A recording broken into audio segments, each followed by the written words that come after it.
this. If you wanna play tough and wanna hate this, I'll always show up.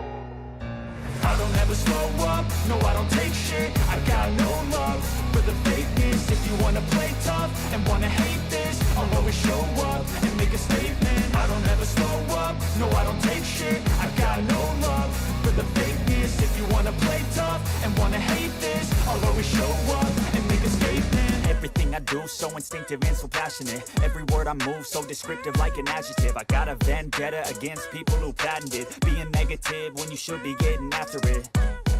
I got facts over tracks, this and that. Spitting slow, spitting fast. I could roast, I could gas. Think I'm okay at last, but I don't know if that can erase all the past. And the pettiness, a reflection of the emptiness. Hilarious, you think you're worth my time, you're delirious. Mysterious, because you hide behind a fake exterior. Inferior, you know I'll always be a bit superior. Get off of me, this ain't no humble brag. I want you to hear words, you can say them back. I want you to feel free from the chains at last, and to believe in what you got, it was built to last, yeah.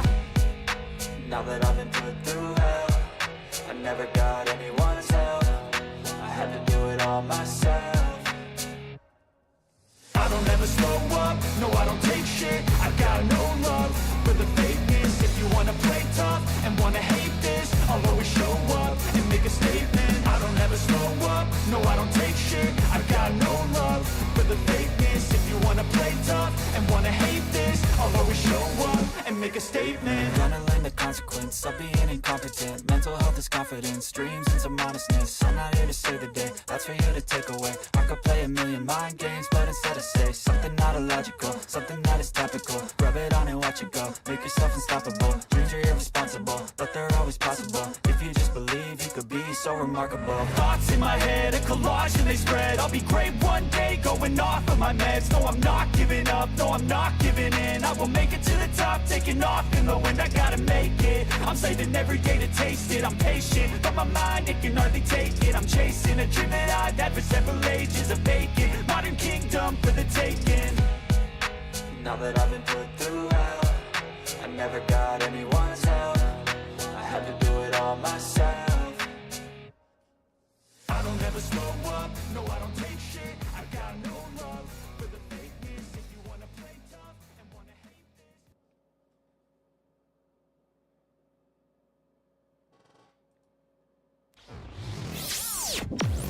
And now, Mike's Thoughts. Ladies and gentlemen, boys and girls, people of all ages, this is your public service announcement. This is not a football-related rant. This is not a life-related rant. This is just a generalized, hey, heads up type of rant. On the way, like I was on vacation, we came back home early this morning, and on the way home, I saw a car on our street with no wheel. The wheel was just completely gone. The old lady was sitting there saying, I don't know what to do with my hands. And so I stopped, being the nice person that I am, and I seen that her lug nuts legitimately just unscrewed off from her hubcap, and her tires goes bloop, right there on the road. So I want everybody to go out there in the morning to go check your tires. Make sure you have lug nuts on your tires, because I was like, man, I have never legitimately went out there and checked my lug nuts. Just like last year when I was changing a tire in my car and the spare tire was like flat. Like, what? Go out there and just do yourself a little public service announcement. Go check your lug nuts. Make sure they're tight. Make sure they're on there. Make sure you got all 5 or 6 or 7 or 8, however many that you got. Make sure that they're all on there. Make sure that your spare tire is aired up. Make sure you got the jack in the car. Make sure you have an ice scraper in your car. But most importantly, make sure you have some kitty litter in your car. And just no rants today, just public service announcement. Generalize like, hey, go out there and check your shit. Take care of yourselves. But cue that intro. Are you ready for the best damn NFL show on the planet? Man Hour Nation, rise up. Yeah, hey, let's go. Hitting that gridiron, we going hard, we running the plays. You know the vibe, only the strong survive. Gotta keep your head in the game. Talking NFL, uncut, straight raw. Steady bringing that sauce. We about to take off. Get it hype, this man, our sport talk. Yeah, from the quarterback to the lineman. Everybody bringing heat. You don't really wanna try them. Hey, who gon' win? It's a battle of the giants. This show is the flyest. Nobody can deny it. This is Man Hour. Sport Talk. Man Hour. Sport Talk. What team you reppin'? We keep it interesting. Who caught another down? Who got that interception? This is Man Hour. Sport Talk. Man Hour. Sport Talk. What team you reppin'? We keep it interesting. Who caught another down? Who got that interception? Let's go. What is up, Man Hour Nation? Michael Buckeye Show with the Man Hour Show, the manhourradio.com. Check out the merchandise page. We'll cut to the blog section as well. New website is coming December 1st. New website is out there. It is manhour.store. All your NFL needs, guys. We like we got NFL merch over there. We got Man Hour merch over there. We got Pigskin Pundit merch over there. We got manhour.store launching. Actually, it is December 2nd. It'll be Monday. December 2nd is when that show officially, or that store website officially launches. Guys, we had a great show for your lineup tonight. We got the Toxic Roundtable with us tonight, but we got a little bit of fact. We got a little crap. We got to talk about the Miami Dolphins. We got to talk about the Green Bay Packers. And, of course, we got to talk about Super Bowl-bound Dallas Cowboys, baby. Let's go, let's go, let's go. But, of course, we got to talk about the firing of Matt Eberflus. We got to talk about the Kansas City Chiefs. Are we worried about them? Are we worried? We need to slow down, baby. We need to worry. I don't know. Let's figure it out. And, of course, we're going to talk about the Detroit Lions. That team that keeps on keeping on. The team that keeps getting shot and there's like wounded. Boof, boof. Please, sir, can I have some more? That is what the Detroit Lions have been doing all freaking year long, and they got another shot, and they're, oh, please, sir, can I have some more? Before we get too carried away, we got to welcome some people in the chat. We got to welcome the Pigskin Pundit lady herself. Mrs. Lord Johnson Hedrick is the Pigskin. She says, what's up, basically? She says, I didn't have Thanksgiving yet, but we're having it tomorrow. We're having it tomorrow on Thanksgiving on Sunday. She got football all day. She's going to have a little bit of Thanksgiving. Let's go, let's go, let's go. We got Toxic Mark Experts in the chat. Toxic Experts Mark. He says, what's up? Thank you for joining us today. Thank you, Mark. Thank you, Mark. We got Fanny in the chat. What's up, Fanny? We got Frank Glass in the chat as well. He says, hey, ho, let's go. What is up? What is up? Nolan the Nerd says, Dad, yes, I am here for you, son. You need to go out there and check your car right now. Go out there and check it out. We got Emily Cruz, or Ilamino Cruz. I'm saying that wrong. My bad. But he's giving us the football emojis. What is up? What is up? What is up? We got John Peoples in the chat as well. Mr. Pigskin Pundit VP. And the president of the Pigskin Pundit Club is Mr. Jim Powell as well. And Brian Phillips is in the chat today as well. He says, go Lions. Let's go, Brian. Go your Lions. Go your Lions. But guys, this is Saturday night. And just like every other Saturday night, we are going to do a little bit of breakdown of the games today, but we're going to give you a full live show tonight, probably 3 hours worth of NFL talk tonight. But we do got the crew in town. We do got the boys in town. We do got a little bit of Mark D in the house. What's up, Mark? What up, Man Hour Nation, Pigskin Pundits? I'm excited to do this once again every late night Saturday. Let's go. Let's go, let's go, let's go. So we got that's a half of the toxic table, and then the other half of the toxic table, if you want to call it half, because this man's 5'5". He is balder than my baby bald nut hair. It is my man, the myth, the legend, the right-hand man, the peanut butter to my ladies. The middle is always open, Mr. John Hoffman. What's up, Javi? What's up, Buckheister? What's up, Mark? Man Hour Nation. I'm in a good mood tonight. You know, my boys in Michigan took down Ohio State 4 years running. Let's go. Oh, let's go. Let's go, he says. That is all he has to say. And guys, we are all active in the chat. If you see somebody commenting underneath the Man Hour chat there, that is going to be Hoffy in there. And if you see Mark, obviously chatting, Mark is in there as well. I am producing, so I don't got a lot of ability to chat, but we are going to start up at the top of the show today, guys. We are going to start off with the one and only the Detroit Lions. We are going to talk about the Detroit Lions and about how great they have been the last few weeks. The Lions, they held on to versus the Chicago Bears on Thursday, moving to 11-1 on the season. They're currently in first place in the NFC North. They are currently first place in the NFC playoff race. They are currently first place in everybody's heart. But who can stop the Detroit Lions' path to the Super Bowl? They are playing great football right now. Who do you think we can legitimately go out there, and who can stop the Detroit Lions' path to the Super Bowl championship that they're on the quest for? So I got to looking, I got to thinking. I'm like, Now I'm looking at their schedule, right?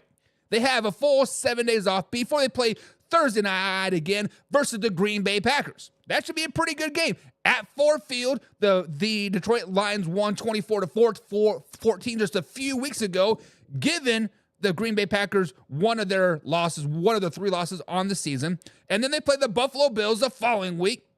And then they play a really gringy, upsetting Chicago Bears team. And then they play a 49ers team that is all but dead. And then they play the Minnesota Vikings in Week 18 to end the season. When we look at give them a shot, is the Green Bay Packers. And let's just be honest, the Green Bay Packers are probably going to lose that game. So it would not shock me one bit if they go undefeated for the rest of the regular season. But then we started looking at the playoffs, right? We started looking at the playoffs. When we look at the NFC playoff picture right now, we have the Philadelphia Eagles sitting at the number 2 seed. We have the Atlanta Falcons or the Tampa Bay Buccaneers going to be the 3rd seed. I think it's going to be the Tampa Bay Buccaneers, but let's just slow it down. Right now it is the Atlanta Falcons. And then we got the Seahawks, the Vikings, the Packers, and the Commanders all in the playoffs. But let's not sleep on the Dallas Cowboys. They're coming. They only have a 5% chance, but they're coming. They won 2 games in a row. They're Super Bowl bound. The team that I would be worried about for the Detroit Lions guys moving forward is the one-loss team that they got beat so far this season. That is the Tampa Bay Buccaneers. The Tampa Bay Buccaneers is the biggest threat to the Detroit Lions besides the Philadelphia Eagles in this year's NFC playoff picture. The Philadelphia Eagles guys are one of the hottest teams in the NFL, and they are nearly 100% healthy, unlike the Detroit Lions, which are one of the most injured teams in the NFL. They do have 11 guys on IR, and another guy went down on Thursday. So they just keep getting these pop shots, right? So, Mark, when we look at the schedule moving forward, when we look at these teams that the Detroit Lions have to play, who can legitimately derail their path to the Super Bowl? Me personally, I think it's the Tampa Bay Buccaneers and or the Philadelphia Eagles. What do you think? I'm with you on that. I think Philly probably the most because their roster is stacked. But like you said, also, but the Buccaneers, me and Hoffy were talking about it on the Power Ranking show, that we think they're a team that could easily go on a run and win like the next 5 games in a row. And that's the type of team you don't want to play in the playoffs because they're hot. And especially if they go in with that playoff mentality already, that's a dangerous team. Yeah, I mean, a hot team is a dangerous team, right? Ask Hoffy's New England Patriots when they were 17-0, 18-0 going into the Super Bowl versus a hot New York Giants team just a few years ago. Hoffy, you know all about. You really have to bring that up. Well, yeah, I mean, because you know all about shitting the bed in the Super Bowl and or the playoffs. Being a New England Patriots fan, who can legitimately derail the Lions? Because I like I said, I think it's going to be the Green Bay Packers or the Tampa Bay Buccaneers in the postseason, not the regular season. But what do you think, Hoffy? Well, Buck, first off, I want to thank you for not telling the world my secret about how I shit the bed, even though I just did. But yeah. I think it's the Lions and the Eagles, conference to lose. I really don't know that I trust any other teams, because it's most likely going to be whatever team those two are facing is going to be coming into their home turf. So I don't see the Eagles or the Lions losing to any team except for the other. So I think it's the Lions or the Eagles coming out of the NFC. So you're telling me that nobody's going to beat the Detroit Lions, Hoffy? Is that what you're saying? Like, is that what I'm hearing come out of your mouth? Nobody, not even the Kansas City Chiefs. Nobody. Somebody get this man a beer because he is obviously not drunk enough to think that the Detroit Lions will not lose. Guys, the Philadelphia Eagles, Mark, you've been on the Philadelphia Eagles nuts for a long, long time. I am fully engulfed in those nuts or down in my throat. And I am like spitting them up. Give me some Philadelphia Eagles. Now, I understand that the Detroit Lions are playing good football. They're 11-1, like my man Jay said, right? Well, where is he at? I don't think his comment popped up on my chat here, but I saw it on Facebook. He said 11-1. We're 11-1, baby. What can you do about it? What can you do about it is play the Philadelphia Eagles. What can you do about it? Play the Tampa Bay Buccaneers. What you can do about it is you don't want to play the Dallas Cowboys. When they make it to the playoffs, you do not want to be playing the Dallas Cowboys. I'm just going to say it. Mark, what are you shaking your head about? You don't think the Dallas Cowboys can make it? Come on, Buck. We were talking about your rankings like last time about how you needed to get your head checked. You definitely need to get your head checked if you think the Cowboys have a shot at going to the playoffs. I know you said earlier 5% chance. Yeah. Come on, bro. You really don't. Let's live in the now. Come on, bro. I'm just saying. So my man Junis Howard is over here in the chat, and he's saying that the Green Bay Packers will beat the Detroit Lions. Junis, is this on Thursday? As in, was it 5 days from now or whatever, 6 days from now? I can't do math off the top of my head. Or is it in the playoffs? Like, that is the real question, guys. So we think that the Green Bay, or sorry, I think that the Green Bay Packers can make a deep playoff run. I do not think they're going to beat the Detroit Lions on Thursday, right? That place is going to be rocking. Ford Field is going to be Motor City loud, right? They want to beat down the Green Bay Packers, and they probably will beat down the Green Bay Packers, but that just gives the Packers fuel for the fire, right? The Packers are going to take a play out of the playbook from the Kansas City Chiefs earlier this season when they played the Buffalo Bills. Vanilla defense, vanilla offense, right? That is what is going to happen. So, Mark, when you look at this Thursday game, Detroit Lions at home, 11-1. Green Bay Packers, winners of 7 of the last 8. Their one loss coming to the Green Bay Packers, I believe it was 4 weeks ago, if I'm not mistaken, maybe five weeks. Can the Packers pull that upset at all? They can. They have a really good team. But like me and Hoff were talking about last show, you were MIA in Kansas City watching the Chiefs and Raiders. We both kind of said that. Sorry, man. Well, I forget what the subject was. We were talking about how awesome Buck is. Yeah, about how the Green Bay Packers can upset the Detroit Lions on Thursday.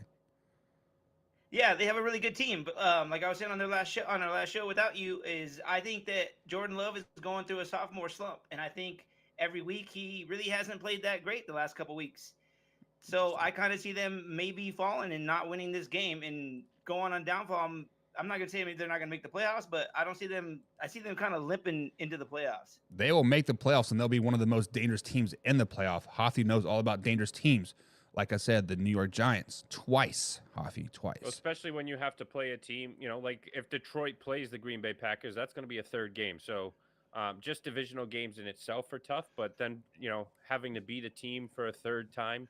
I mean, Buck, I'm pretty sure last year we talked about you and coaching and how you had beaten the brakes off of a team, and then you played them for a third time, and I think they reversed the tides. Mm-hmm. Yeah, we definitely put an 80 burger on them in like week 2, put another 50 burger on them on week 7, and we played them first round of the playoffs. They put a 50 burger on us. It was just, you get a little swag, you get a little confidence walking into that game, and they punch you in the mouth. So my Lions debt themselves. Self-inflicted wounds. That's the only team that can derail them from the Super Bowl championship. And John, I don't think that's true. I don't think this is the Detroit Lions of even last season, right? When Dan Campbell was going for, well, let me rephrase that. Dan Campbell is going for it on 4th and 15 from his own 30 on the first drive of the game.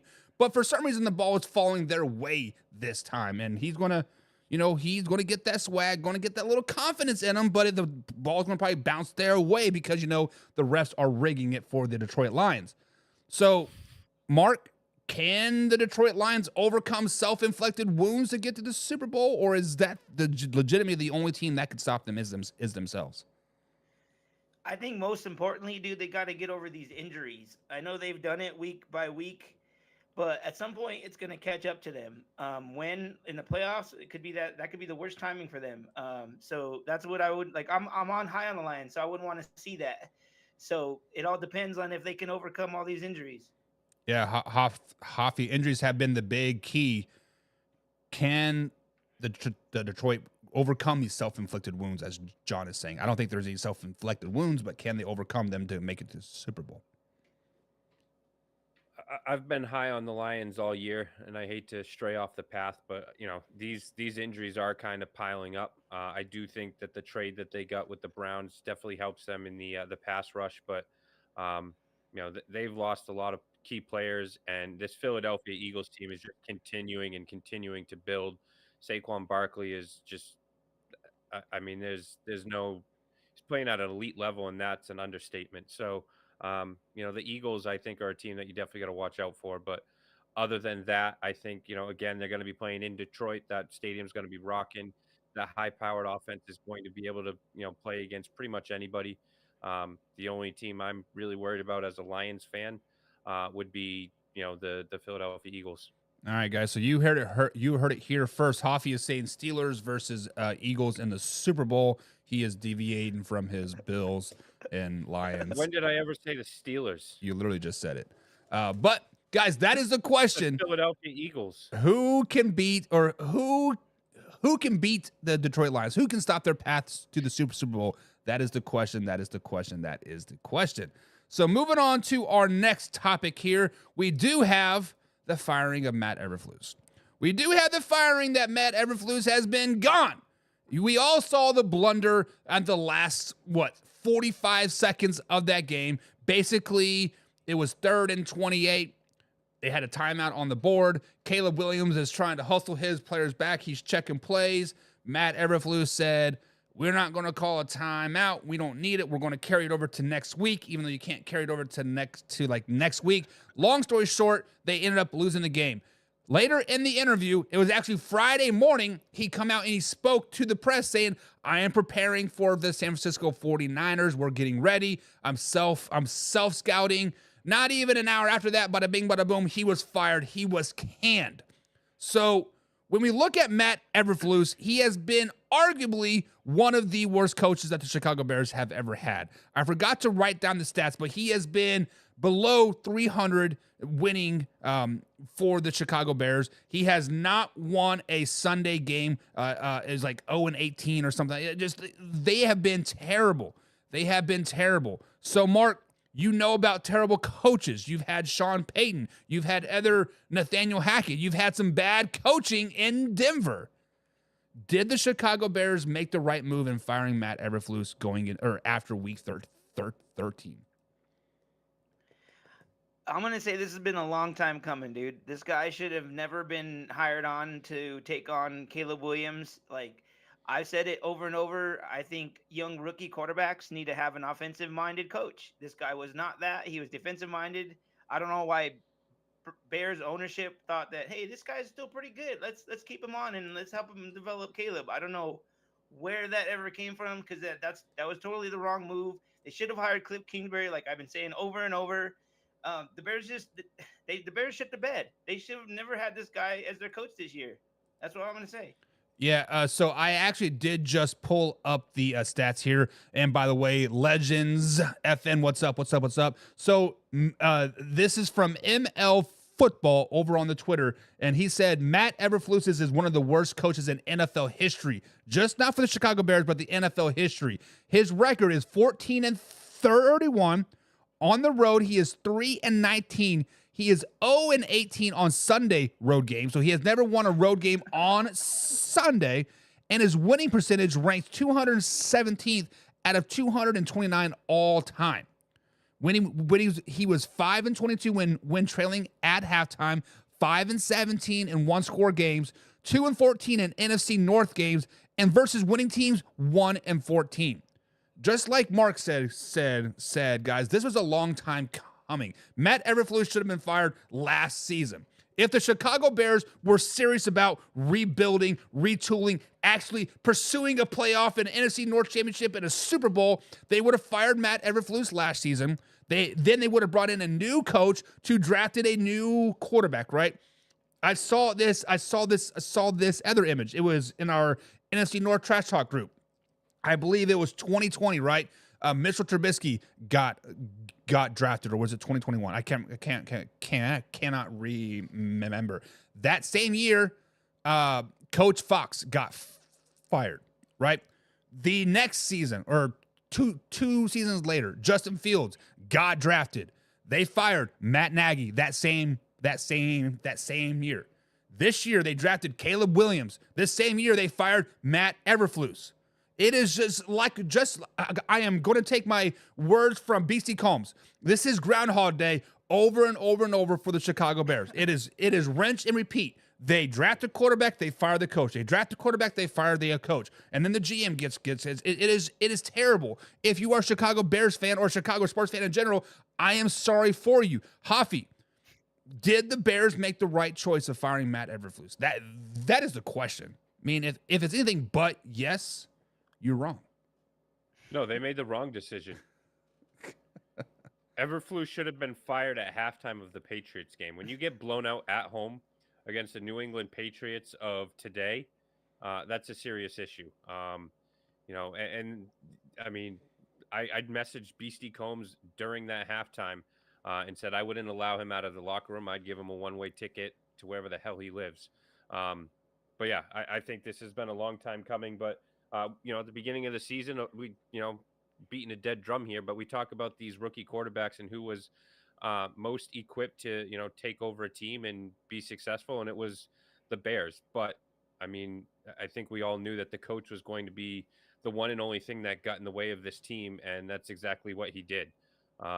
So yeah, I think that they should have drafted Caleb Williams and had a new coach, but now you're going to go into year 2 with Caleb Williams, and you're going to have to hire a new coach. So he's going to have to relearn the entire system all over again. Right. And look at quarterbacks like Baker Mayfield. Kind of same thing happened in Cleveland. Could never really figure things out. Goes to the Rams on 3 days, 2 days, 24 hours, whatever it was. Wins a game. Goes to Carolina. Doesn't really get the chance to play all that well. Again, crappy coach. Now he's in Tampa Bay, and he's crappy ownership. Now he's in Tampa Bay. Perfect spot for him. And looking like a top 10 quarterback. So I think that, the key to success for a quarterback is, having a solid coach. Denver's set up perfectly with Sean Payton. And again, Mark has touched base on it with, the offensive coordinator, Cliff Kingsbury. Should have hired him as their offensive coordinator. Should have brought in a coach other than Eberflus. 14-32. How did he still have a job 8 weeks ago? Yeah. So here's the one thing that you guys keep saying, and Mark, you've been adamant about this for weeks. Should have brought in Cliff. Should have brought in Cliff. Should have brought in Cliff. Well, here's a true aspect of it, right? When we talk about lame duck coaches like the ESPN analysts are like calling Mike McCarthy, Matt Eberflus is that lame duck coach. Everybody and their dog knew that he was not going to survive this year if they did not make the playoffs. It is simple as that. Why would you want to go put yourself in that situation? Because biggest downfall about Matt Eberflus is that he can never take blame for anything. Nothing. A player was out there taunting the like crowd, right? And he blown the coverage on the Hail Mary. What does Matt Eberflus said? He benched him because he was injured, right? Was because he totally effed up that play. Maybe cost the Bears their whole season, but he was injured, right? Matt Eberflus is the weakest-minded head coach I've ever seen my entire life. He gets walked over and points blame at everybody but himself. I mean, even the hiring of who was the offensive coordinator that they hired that they just fired. I can't even remember his name. They hired him from Seattle, right? Shane Waldron. Yeah, he didn't even fire him. Ryan Poles said, "I don't want you to be the bad guy. Let me be the bad guy," right? So Matt Eberflus, and like I never like to see people get fired. Being fired sucks. But this man's getting paid $6 million through 2026 to sit on his ass by the Chicago Bears. The truth of the matter is that when Thomas Brown, intern head coach now, which was the passing game coordinator, elevated to offensive coordinator, now he's elevated to intern head coach. The simple fact of the matter is he is going to be the next head coach for the Chicago Bears, more than likely. Let's just call it what it is. He is going to be in there, slide in there, perfect DEI hire. Call a spade, right? What is going to happen is he is going to suck next year. And then the next year he is going to be somewhat average, but he's going to be like, but I want to get my quarterback in here. Caleb Williams isn't quite my quarterback. So they're going to trade Caleb Williams. I don't know. Pittsburgh Steelers. Here you go. 7th round pick. Yeah, take our first overall pick. You do what you got to do. Then they're going to draft. Let's say they draft Tristan Polk out of Marion County, right? He comes in and first overall pick, doing his thing, but they just suck. Then they fire the offensive coordinator. Then they fire the coach, and then the new coach comes, takes him. It's just like I said. BC is right. It's Groundhog Day all over again. Hoffy, you said Thomas Brown isn't going to be the head coach. Correct. I think they have their quarterback in Caleb Williams. I mean, look at him. He's getting just absolutely annihilated game after game, and he's still getting up and playing some solid ball. I think that you have to go out and get Ben Johnson. I think that would be a huge hire for the take him away from a division foe. But I think you got to hire somebody like him. And I know that Mark probably isn't high up on this guy, but someone like Josh McDaniels as an offensive coordinator can't coach to save his life. But as far as being an offensive coordinator, look at the success he's had. But I think Ben Johnson has to be their next head coach in order for this Bears team, this offense to reach its potential with Caleb Williams. I can Or almost a guarantee you, coach similar. Hoffy, the Lions will block that interview. Like, no, you can't go interview for them. No way. How? I don't think they can they? The Kansas City Chiefs did it to Eric Bieniemy all the time. They said, no, we're not going to let you talk to this guy. I thought that. But he went on interviews last year, so they're willing to let him go search for a job. Well, yeah, that was 3 years after the fact, right? Then, Matt Nagy came available. Yeah, Matt Nagy, come on home to Kansas City. Win us a Super Bowl. Ben Johnson went on interview. He's saying Ben Johnson went on interviews last year. But it wasn't to Chicago. I'm saying if it were to go to Chicago, nope. Blackballed, not going to happen. Well, I agree with you, Buck, about the Bears doing the same stuff over and over. I feel like you're right. It is Groundhog Day. I feel sorry for Combs that is his team that it's don't do this that. over and over. Fuck Combs. Yeah, like it sucks, dude. Like I went Fuck through 8 Combs. years of this shit with my team being crappy, and we're finally seeing some daylight a little bit. Yeah. So it sucks. I understand. So let me put you in this position. What you guys got? Sean Payton, was it 3 years ago, 2 years ago now? But 2 years. But he was This is his second year. He was underneath contract still. So you gave up some picks for him. Was it a second round pick or like We gave him a first round. Yeah, so you gave up a first round pick for a coach that hadn't coached for 3 or 4 years, was in the booth, and you give him, was it 10 years, $100 million, come save our franchise. First year did not look very good. This year looking a hell of a lot better. Would you go and redo that process? Do the Chicago Bears need to go out and be like, hey, Andy Reid, Kansas City Chiefs, 3 first-round picks. Take them. Dude, I'm really glad you brought that up because we had to deal with Russ last year, and I think that was never going to be a fit with Peyton. But this year, he has his guy in Bo Nix. So, yeah, you see improvement because he has his guy. He has a guy that he has confidence in. I don't think he never had any confidence in Russ. I don't have confidence in Russ. I never really did when he was here. I just was hoping for the best. I'm one of those guys that's half glass full. So I was hoping that Russ would have a revive of his career here. It didn't happen. And now he's supposedly doing that in Pittsburgh. But I don't believe it. I think we're like Hoppy said last week, it's Fugazi. I think he's another Fugazi this year, and we're going to see it soon coming up. Yeah, all the way to the Super Bowl. But, guys, do you think the Chicago Bears were right to fire Matt Eberflus? I think across the board, everybody is saying yes. And Laura's like, wow, I did not realize he was that bad. Yeah, he was that bad. Laura, I believe it was Justin Fields' rookie year, maybe second year. People were celebrating that they won back-to-back games for the first time in like 8 years. Like, he has been that bad, yes. And Jim Powell says, no way Eberflus is worse than McDaniels.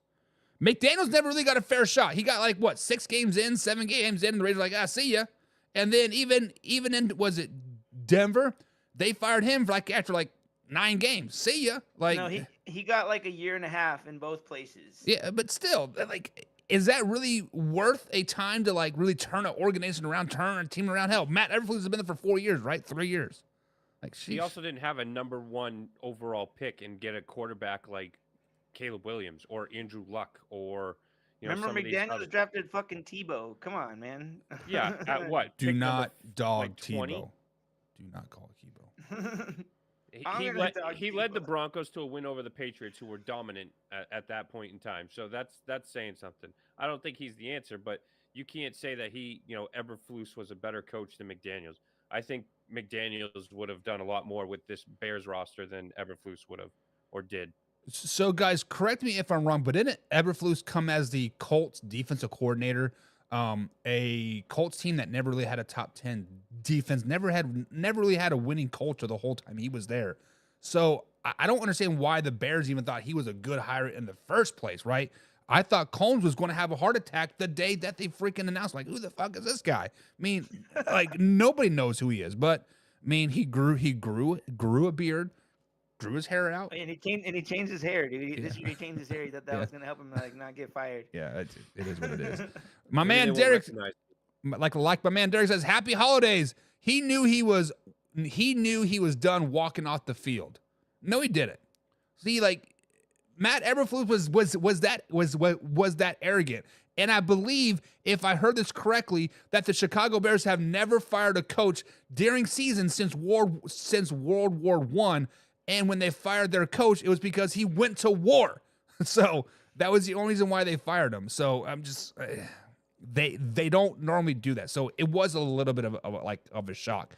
But Mark, since it is a shock, man, I wish Combs was here. I'd be getting underneath his skin so bad here. We should have had him on tonight, man. He's actually doing a live show right now. That's how pissed off he is. He hates Virginia McCaskey. He hates her. Hates with every ounce of his body. And he says for the last 5 years, I hope she dies. I hope she dies. And Damn, dude. many people were like, maybe she just, because she's like 98 years old. Like, she is old as dirt. Maybe they're bored and her should just pass the team off to Ryan Poles and let him do his thing. Do you think this firing has Poles' fingertips on it, or did it actually come from Virginia McCaskey and that board? I would hope if Ryan Poles is a good GM that he did fire Eberflus. Like, I don't know why. Like I said before, I don't even know why he kept him on this year to help him develop Caleb Williams. It was a mistake. Maybe he's trying to right that mistake. So this is the reason why that I was like, I watched a separate Bears podcast earlier today, and this is their theory, right? This is not mine. This is totally theirs. It was the picture that I sent you guys with the guy that had the Bears hat in the background and the lotion and then the tissues, right? But he says the reason why Ryan Poles and Matt Eberflus is still there is because Ryan Poles, Matt Eberflus, and Caleb Williams all have the same agent. So that means Poles is next if they don't turn it around soon. Probably. Harpros Brent says rubber has met the road when teams play the Detroit Lions. Chicago is just a place where great quarterbacks go to die. And that, give me one great quarterback that has gone to Chicago. Jay Cutler is their best guy, and he was drafted there. Jay Cutler. No, we drafted him. We sent him there. Right. McDaniel, speaking of which, traded him there. Yeah, I'm just saying. Junius Howard says, "Good coach, good riddance to the clown coach." See ya. Derek says Williams showed a lot of grit getting hammered and kept getting back up all game long. He had no other choice. Let's just be honest. He had no other choice but to get back up. Brent says, "What? Go ahead." 101. Virginia's 101. Really? I didn't like. I thought he was exaggerating, but yeah, maybe she'll die this year. Fingers crossed. I'm totally joking. But No, you're not. But Brent says all those draft picks and all that money spent on free agents, and they're still terrible. It's all about coaching. Cannot. What do you know about coaching? I know everything about coaching. John People says they cannot stop coaches from interviews. Yes, they can, John. Hoffy, Google it. They can't. Yes, they can. They changed the rule, dude. They can do that. They can't do that now. They can if it's for a coordinator position, but if it's if it's a head coach position because it's an upgrade, it's for a promotion, they cannot. That's part of that whole Rooney. Okay. That Rooney rule. So if it's a lateral move, the team can block it. Okay. Can block it, yeah. But if it's head coach or something above, then they can totally go for it. Okay. The tampering is legit, and there's a certain timeline that they can actually So Detroit can say no, we're in the playoffs, you can't enter. So they would have to wait till the season. So Detroit has some games they can play with them, but they can't stop them from interviewing. Yeah, that's what who do the Bears go get though? Seriously, who do they go get? Coordinator position, right? So let's look beyond the Detroit Lions, because I think it's going to take a special job for those guys to leave. but you are going to look at a coach somewhere, a player coach. Deion Sanders, right? Deion Sanders would probably be a fairly good guy. But one of the most Chicago things to do is to look at defensive coordinators. Look at defensive coordinators in Kansas City. Always defensive Look coordinators. at a defensive coordinator in Dallas. Look at a defensive coordinator, or used to be a defensive coordinator in New York for like the Jets. So I think the three top candidates for them would be Mike Zimmer. He knows the NFC North. He was pretty decent with the Minnesota Vikings. Then you Steve Spagnuolo. You've seen what he has done with the Kansas City Chiefs. He does have a bad track record as a head coach, but the Bears like the defensive-minded guys. Steve Spagnuolo might be it. Or a guy that's getting paid $50,000 a day to be on another team's coaching staff to get them to the playoffs, and that's Robert Saleh, which is working with the Green Bay Packers, right? Or was it Detroit Lions? I can't remember who he's working for. What about my guy VJ? He coached in Cincinnati. He knows the AFC North. You know. Oh well, it's the tough divisions, it's the NFC North. Like I misspoke on that. I don't know. I think they're going to hire Matt Quatraro. I don't even know who that is. Yeah. That's your Kansas City Royals manager. Oh Jesus. John People says Mike Vrabel would be a good coach, and like I said, another defensive-minded head coach. I think the Bears will go defensive-minded. That's just who. I think so too. Which that's exactly the opposite what they need. They need an offensive guy to help Caleb. Man, I don't know what the. I think you could go with Vrabel, but you have to have an offensive coordinator that is established. Yeah, Cliff Kingsbury or a Josh McDaniels, and hand over the offense to him. No, I know he's not, but I'm just saying somebody like him. Maybe you got to bring in someone from college. I don't think you're going to get the guy from USC, their coach, because they're paying him boatloads. But hey, maybe Ryan Day from Ohio State is fired after losing to Michigan 4 times in a row. Bring him in. But this just came to me. You guys know who have a connections with Ryan Pauls, because Coffee brought up USC. Eric Bieniemy. He is a offensive coordinator, I think, right now for USC after getting fired from the Commanders. He's always been wanting a head coaching job. They got that connection.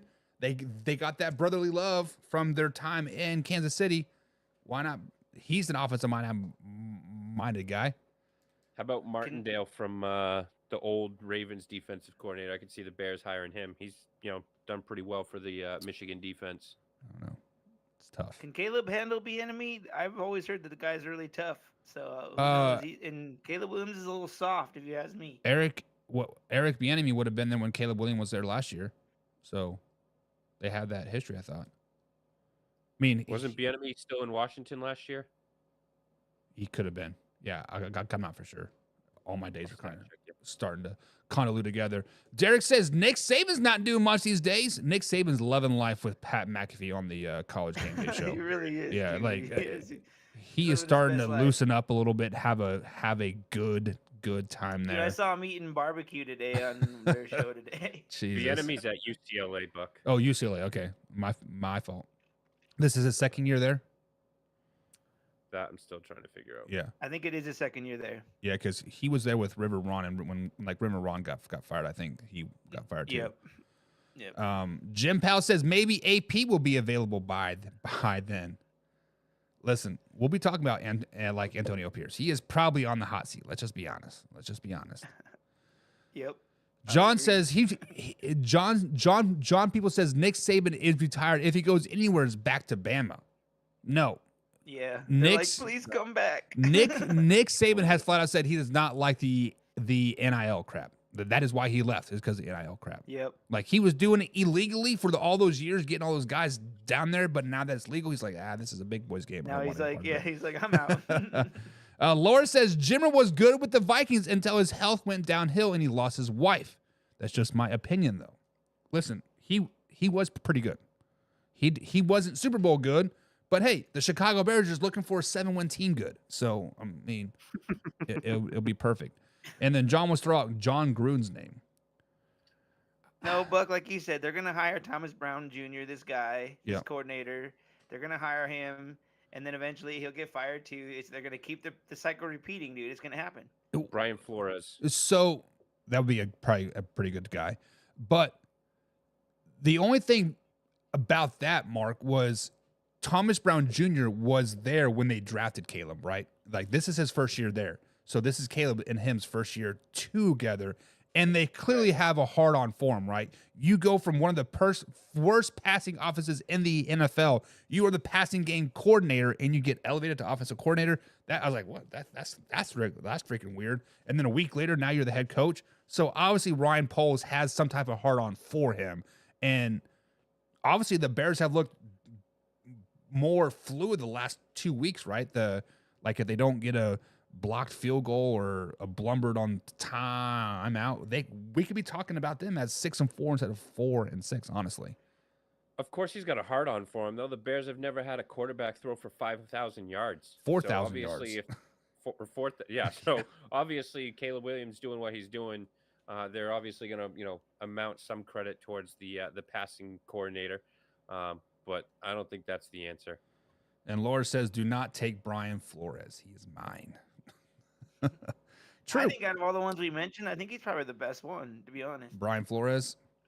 He is, I mean, I don't know if the NFL would hire him, with all of his suing of the NFL. And it's up to the owners, man. It's not up to the NFL. Yeah, but it's a good boys club, right? But True. It is what it is. I think that or Ben Johnson. I think those are the two best options. Well, are they going to pay Ben Johnson? The whole reason Ben Johnson didn't go to Washington or any other job is because he wants like $15 million a year, and he's not going to probably leave Detroit until he gets that. It's like, why worth leaving? They got a really good team. True. Pay up. Back up the brink truck, baby. Exactly. Well, when Virginia McCaskey dies and her inheritance goes to somebody else, maybe they can finally back it up a little bit. But let's move on to the Detroit Lions yet again. We talked about who can beat them in the road to the Super Bowl, but many of us are kind of in agreement they probably are not going to lose, right? They're sitting at 11-1 right now, and they're looking like one of the best teams in the NFL. I would say number 3 in my NFL power rankings, maybe even number 4, but they are looking pretty good. When you talk about do they need to lose, the fans will say no. Other people will say yes. And then the haters are out there that say they will need to lose them all. But truth be told, guys, there are good losses in the NFL. Truth be told, there are losses that kind of change the whole outcome of the season. Look at the Kansas City Chiefs last season on Christmas Day. They lost to the Raiders. They didn't lose again till week 11 of this season. The Philadelphia Eagles this season, they were up Schitt's Creek. They lost to the Tampa Bay Buccaneers. Go on to their week off. Bada bing, bada boom. They're the best team in the NFL now. It is nice to win all of your games, guys. It is nice to go 10-0, 12-0, 14-0, etc. But the worst feeling ever is to lose that game in the Super Bowl, championship game, sub-state, whatever. I have been on many teams that have gone 10-0, 12-0, 13-0. But every time we get that one loss is in the championship game because teams come out and expose us. Go back to my JUCO year. We were 12-0 going into the JUCO championship game versus Heartland, Texas, down there in mid-America. We had the worst offensive line I've ever seen my entire life, but we were putting up points because our quarterback was balling out. Quarterback goes down, championship game, bada bing, bada boom. Our offensive line sucks. Quarterback's getting sacked. Mark, when I ask this question, think of this logically. Think of this as like a season-defining loss. Do the Detroit Lions need to lose moving forward? As you were talking about this whole topic, the only thing I can begin to think about was in 2012 when we got Peyton Manning here. We went on like an 11-game win streak going into the playoffs. And then then we lost an epic game. I was there, freezing cold, to the Ravens. Everybody knows the game. 3 overtimes. The late pass to Jacoby Jones from Flacco. They call it the Mile High Miracle. I think in their stadium, I think they have like a big old thing dedicated to it, which drives me nuts. But whatever. So I think that when you talk about this, that's what it reminds me of. So maybe if we did lose one of those games before that, maybe that would have helped. I don't know. I'm not totally sure losing is going to help. Like, I think you just either win or lose. It depends on the game any given Sunday. Yeah, so the Detroit Lions are a team that is not really flawed, but they're very, very injured, right? They're very, very hurt. They have a lot of good pieces. They have a nice little foundation built. They're a really, really good team. But Hoffy, when you look at this team sitting at 11-0 right now, they had yet another defensive lineman, a defensive player go down on them on Thursday. They do play the Green Bay Packers on Thursday. Then they play the Buffalo Bills and 49ers and the Vikings and the Bears to end out the season. Do they need to lose a game or two even going into the playoffs to really make a Super Bowl push? I mean, it's going to be tough to beat a team twice, such as Green Bay. The Buffalo game's going to be that's going to be a tough game. That's the potential Super Bowl preview. I know we keep saying put a fork in them, but Brock Purdy coming back, Bosa coming back. Don't let the 49ers, kind of find their mojo and get hot and come in. They're actually mojo. Yeah, they're actually playing in San Francisco, but don't let a team like San Francisco beat you, because that could be a team that might sneak in, win the NFC West, and they're coming in with confidence, and they could, potentially beat you in the playoffs. But I think that they're gonna you can't go 16-1. It's not gonna happen. But I think if you're gonna lose a game, it's gonna be a team like Buffalo. If you split a division with Green Bay, that's fine. I think those are the only two teams that you can lose and be okay. But don't lose to a team like San Francisco. Give them any confidence. Don't lose to Minnesota, another team you could see in the playoffs. And obviously you can't lose to Chicago. But I think that they lose one of two, whether it's to Green Bay or Buffalo. I think they lose one of them, but I think they'll be all right, in the end. So here are my thoughts, right? I think they're going to beat the San Francisco 49ers. I think they're going to beat the Green Bay Packers. I think they're going to beat the Bears. I think they're going to beat the Vikings. And I don't know who their other game is that they play. But I think they're going to Buffalo. Yes, I think they're going to go into Week 18 and they're going to be 15-1. They're going to be squarely locked in that number one overall seed. They're going to be squarely locked in into the NFC North Championship divisional crown.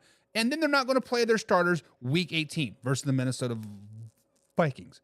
Then they're going to get a little bit of rust on them because the starters haven't played now for 2 straight weeks going into a divisional round when they got to play a team like the Green Bay Packers that have been battling all season long. They want to knock you off of your throne. And then you got to play, maybe it's the Minnesota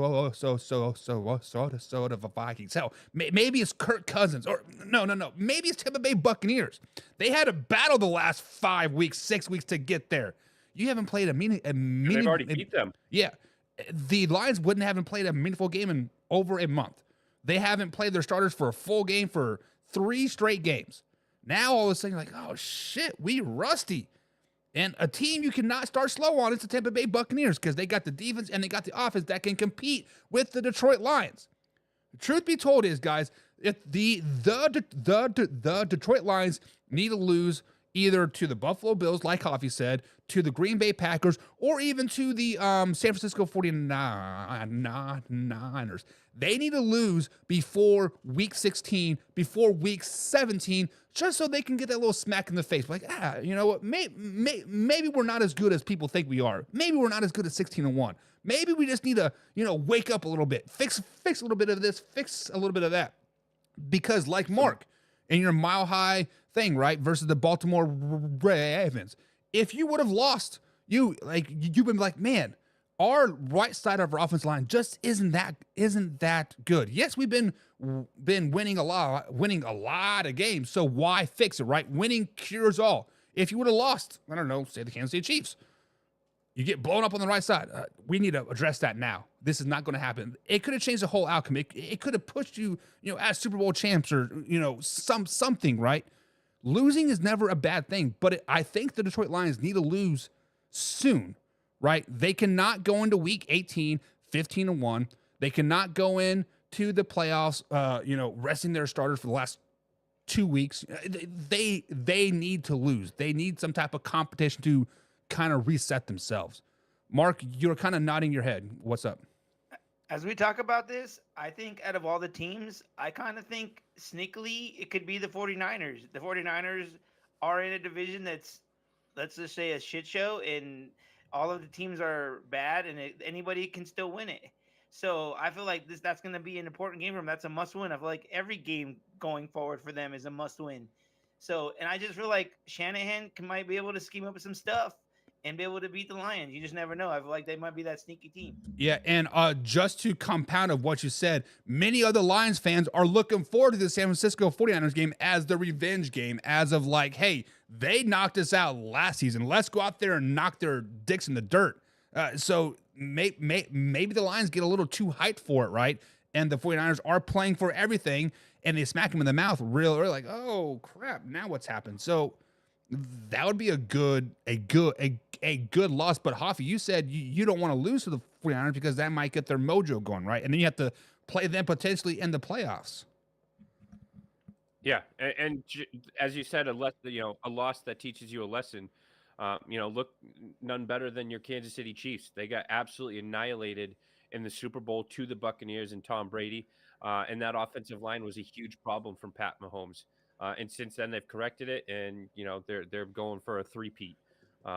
Whereas if they had won that game, or maybe it was a close game and they didn't get blown out and the offensive line wasn't exposed, maybe we'd be looking at a different, Kansas City Chiefs team that doesn't have as strong an offensive line as they have. So a lot of times losses can teach you, a valuable lesson about yourself. Yeah. So one of the biggest things that I tell my kids is we learn more from a loss than a win.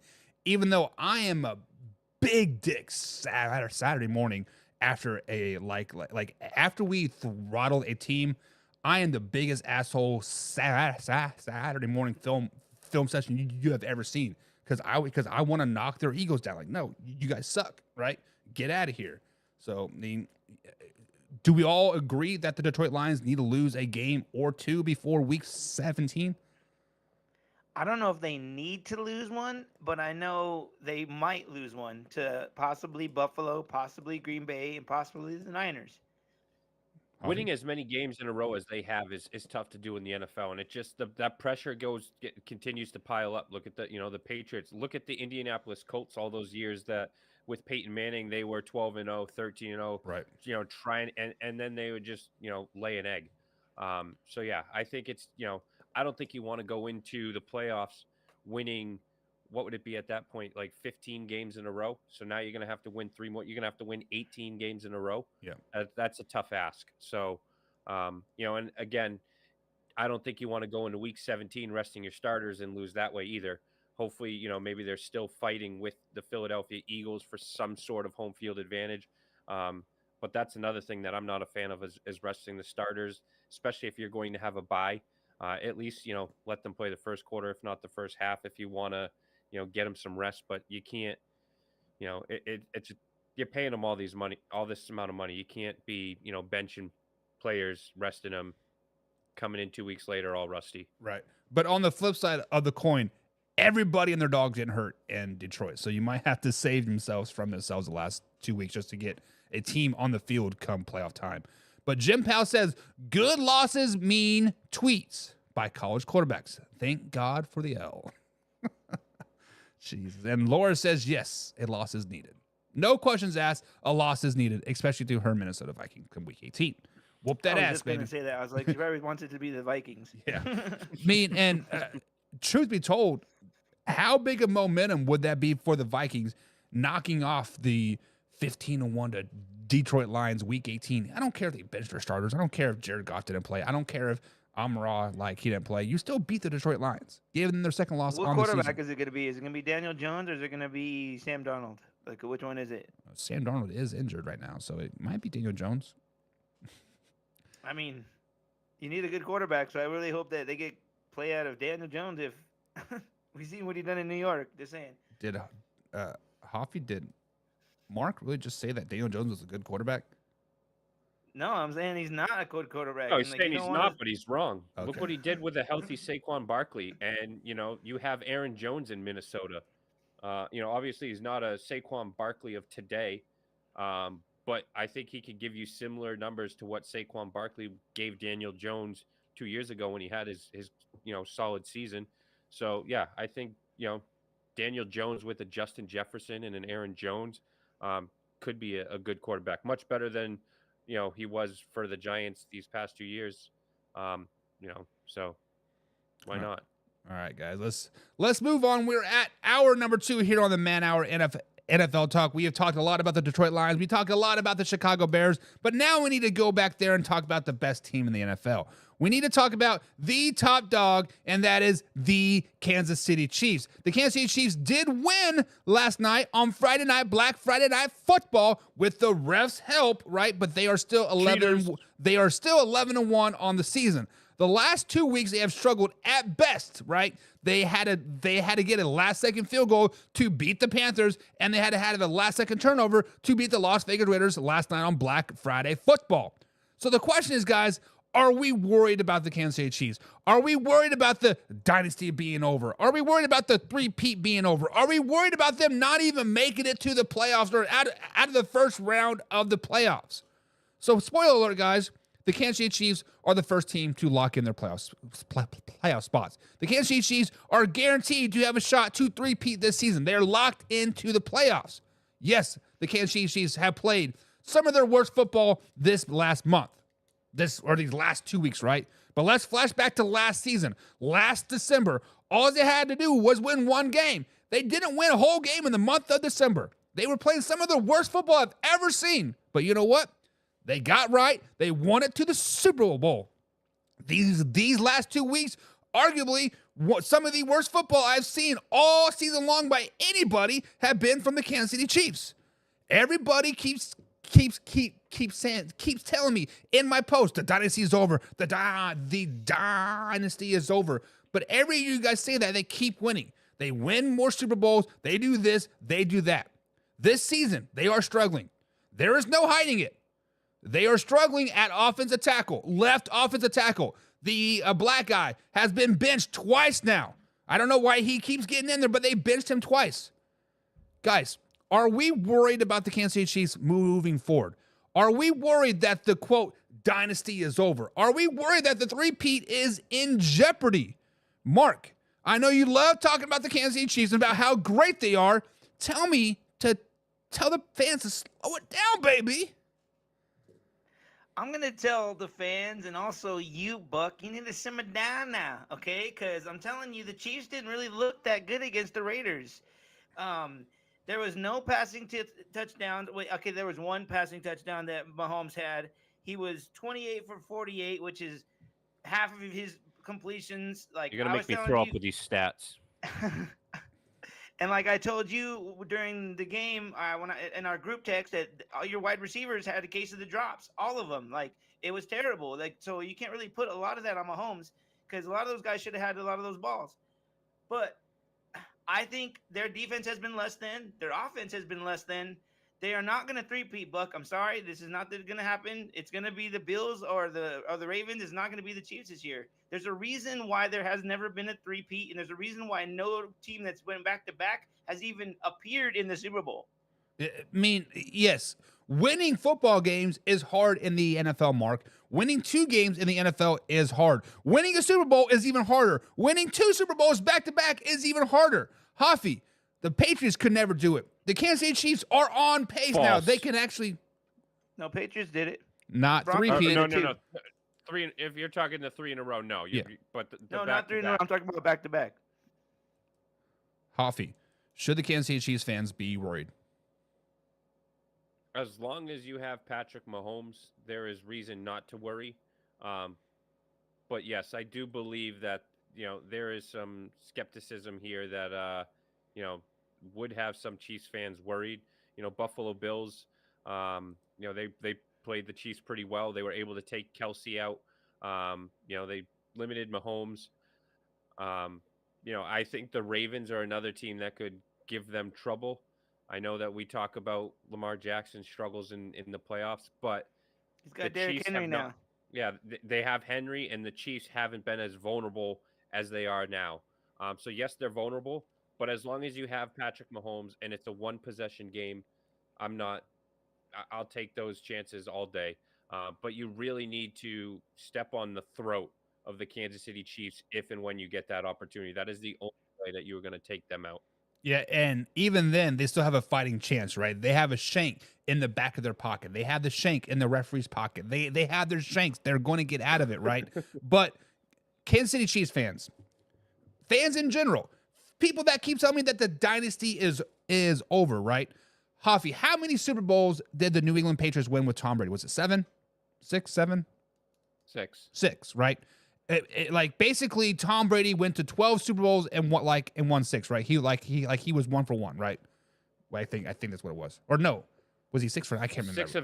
6 with 8 with us, and then he won 1 with the Bucks. Yeah. So what that being said 9. is he went to 8 Super Bowls, only won 6. Won back-to-back once, right? Just because you don't make it to the Super Bowl every year, guys, that doesn't mean the dynasty is over, right? It doesn't mean that the season's a wash. It mean it is only 2 teams make it to the Super Bowl. 29 other teams, like, man, we wish we could have made it, just like the Kansas City Chiefs, right? I mean, if the Chiefs don't make it, there's 29 other teams that do not make it as well. Kansas City Chiefs, Patrick Mahomes, Andrew Reid in the playoffs are 15-3, Hoffy. They're 15-3. Puke those stats up, right? You do not bet against the Kansas City Chiefs with Andy Reid and Patrick Mahomes in the playoffs. Hoffy, you did it last year, and it bit you in the ass not once, not twice, but 3 times. Did it not? I was on the Chiefs last year, and same with this year. I will not go against him in the playoffs. But this conversation just brings me, reminds me of, was it Trent Dilfer? I don't think he has a job anymore because of this commentary. But after the Patriots got absolutely destroyed at Cincinnati on a Sunday night or Monday night, and he sat up there saying, "Let's just face it, the Patriots are not good anymore." And then they went on to win the Super Bowl that year and ended up getting, I think, another 3 and 4 years. So, again, I think you have to step on the Chiefs' throats, and that's a tough task because, like you said, they still have the refs in their back pocket, and then they got a shank in the other one. So. Yeah, so we actually had a poll, guys, over here on our Facebook page. If you haven't voted yet, go over there and vote, because I think it was JCD said, hey, put this poll up, and basically the question was, do the refs favor the Kansas City Chiefs, yes or no? It was simple, yes or no question. And like, of course, he wanted to say, oh, you need to put if they're a Kansas City Chiefs fan or not. No, it's a yes or no. And I said no. Obviously, I'm a homer because I said no. But Mark, you have been on the side of a call that has gone the other way when the Denver Broncos played the Kansas City Chiefs. You, as a logical thinker, as a fan of not the Kansas City Chiefs, let me put this lightly, you hate the Kansas City Chiefs. Do you think the referees favor the Kansas City Chiefs? I hate that you asked me this question, man. Because you know they don't. I think, like I said off air, I think a lot of calls go their way. It's just how it goes, sometimes for them. And I think the reason why they do it, it's just, I hate to say this, but it's like the Brady, dude. Like, he gets the Brady treatment. Like, Brady got Don't bring him into this conversation. Yes, I'm gonna bring it into it, Hoffy. I'm gonna bash both of you guys for a second here, okay? And they both are the GOAT. They're the favorite of the NFL, so of course the NFL is not gonna let them look bad. So yeah, they're gonna get all the favorable calls, and it's gonna be like that. So like I've said before, Mahomes gets the Brady treatment, and he's gonna continue to get it. Hoffy, bring some logic to this conversation. I don't think the refs favor the Chiefs. I think the refs favor Las Vegas. And by Las Vegas, I mean the casinos. Gambling. I think that's where the favoritism comes in. And I think Combs has gone on a rant many times about this, and I agree with him. I think that, they're aware of what's going on in Vegas, and, they got to cover that spread and take care of the money. Otherwise, they're out of job. Jeez. Tell me I'm wrong, Buck. You are wrong. The NFL is not rigged. Just like it is not. And like Jim Powell says, Noah Gray will cause Patrick Mahomes to stay longer than he should in the NFL, but he will start his Aaron Rodgers downfall very, very soon. Hasn't Aaron Rodgers been in the NFL for like 15 years? Patrick Mahomes hasn't even hit double digits yet. Come I on. really hope that asshole retires, though. Please. Aaron Rodgers is going to the Minnesota Vikings. Everybody knows that. Everybody knows that. He's got to finish the trifecta, right? Yeah. Like the Brett Favre trifecta. So Jay says that seems pretty valid as well. Vegas is the real gangsters. So See? Let me spade a try spade. to explain the way Combs did, right? Like Combs is like, because we have been on this rigged NFL now, what, for like 3 years now, guys, right? Like it has really hit in the limelight now the last 2 years or so, right? And Combs says the NFL is not rigged per se, but in the fourth quarter, you've seen the referees, right? They have those 4 little monitors on a lot, just like on their back. One goes to New York, one talks to the other people, one talks to the crowd, and then one of them talks to some other people, right? And those other people are Vegas, right? And Combs believes like Vegas is like, hey, there's about 15 million people betting the over on this game that the Kansas City Chiefs are going to win by 10 points. Let's make it a 9-point game. And so like that is how they're saying that the NFL is rigged. So I don't know. That's what I'm saying. I don't know. It is tough for me to comprehend that. Laura says the NFL is ran by the mafia, as stepfather used to say. Go ahead, Mark. They control the lines, man. But I'm gonna always say that the house always wins. So, like, all you gamblers out there, watch out. Like, you're never gonna be the winner that you think you'll be. Period. I am up 12,000 this season. Well, good for you. I'm just saying. But most people, the house always wins. I go to Las Vegas every year for work. The first year I was there, you have to like buy the little card with the money, so I put $20 on it, played the automatic roulette machine, and accidentally bet like all black and an odd number and won like $500. I have never gambled since. I won't even do the stupid penny slot machines. I'm going out ahead. Jim Powell says the Chiefs are one of the most penalized teams in the league. A well-placed stab wounds only bleeds, not kill. So basically, Jim is saying, hey, yes, the Chiefs do get flagged a lot, quarters 1 through 3. But then the fourth quarter, that whistle gets swollen a little bit. That fourth quarter, the flag is going to go against the Raiders. The flag's going to go against the Broncos. But when you look at the stats, hey, the Chiefs have 15 flags to your 6. Spoken by someone that's probably worn, sounds like someone that's worn black and white pinstripes. I'm just saying. I mean, it is tough. It is very, very, very tough. Stripes, not ref stripes. Whatever. All right, guys, let's move on. We are in 2.5 hours into this live show here, guys. And usually every Monday, we do a little thing called a little bit of fact or a little bit of crap. But I've taken the whole week off. So it is Saturday edition. Live, raw, uncut, like NFL Talks. We're going to do a little bit of fact, and we're going to do a little bit of crap. Fact is mean you agree with what I'm saying. And crap, you're like, shut the hell up, Buck, and moving on. You're dumb. You're a clown. You don't know football. You're a poser. That's what all the people are saying there, Hoffy. So, guys, a little bit of fact, a little bit of crap over here on this beautiful day. What did you just say? The truth hurts. The truth hurts. The truth hurts. Okay, the truth hurts. All right, guys, so let's go ahead. Fact or cap? Fact or crap. Fact or crap. Let's go ahead and get started with this beautiful fact or crap on this Saturday edition. And we're going to talk about the one and only Green Bay Packers. One of the best teams in the NFL, the Green Bay Packers. We have now seen the Packers win 7 of their last 8 games, guys. They won on Thursday Night Football over the Miami Dolphins. Jordan Love has now starting to look 100%. He's looking like a fresh Jordan Love, the Jordan Love that we saw last season per se. The Packers will play the Detroit Lions on Thursday.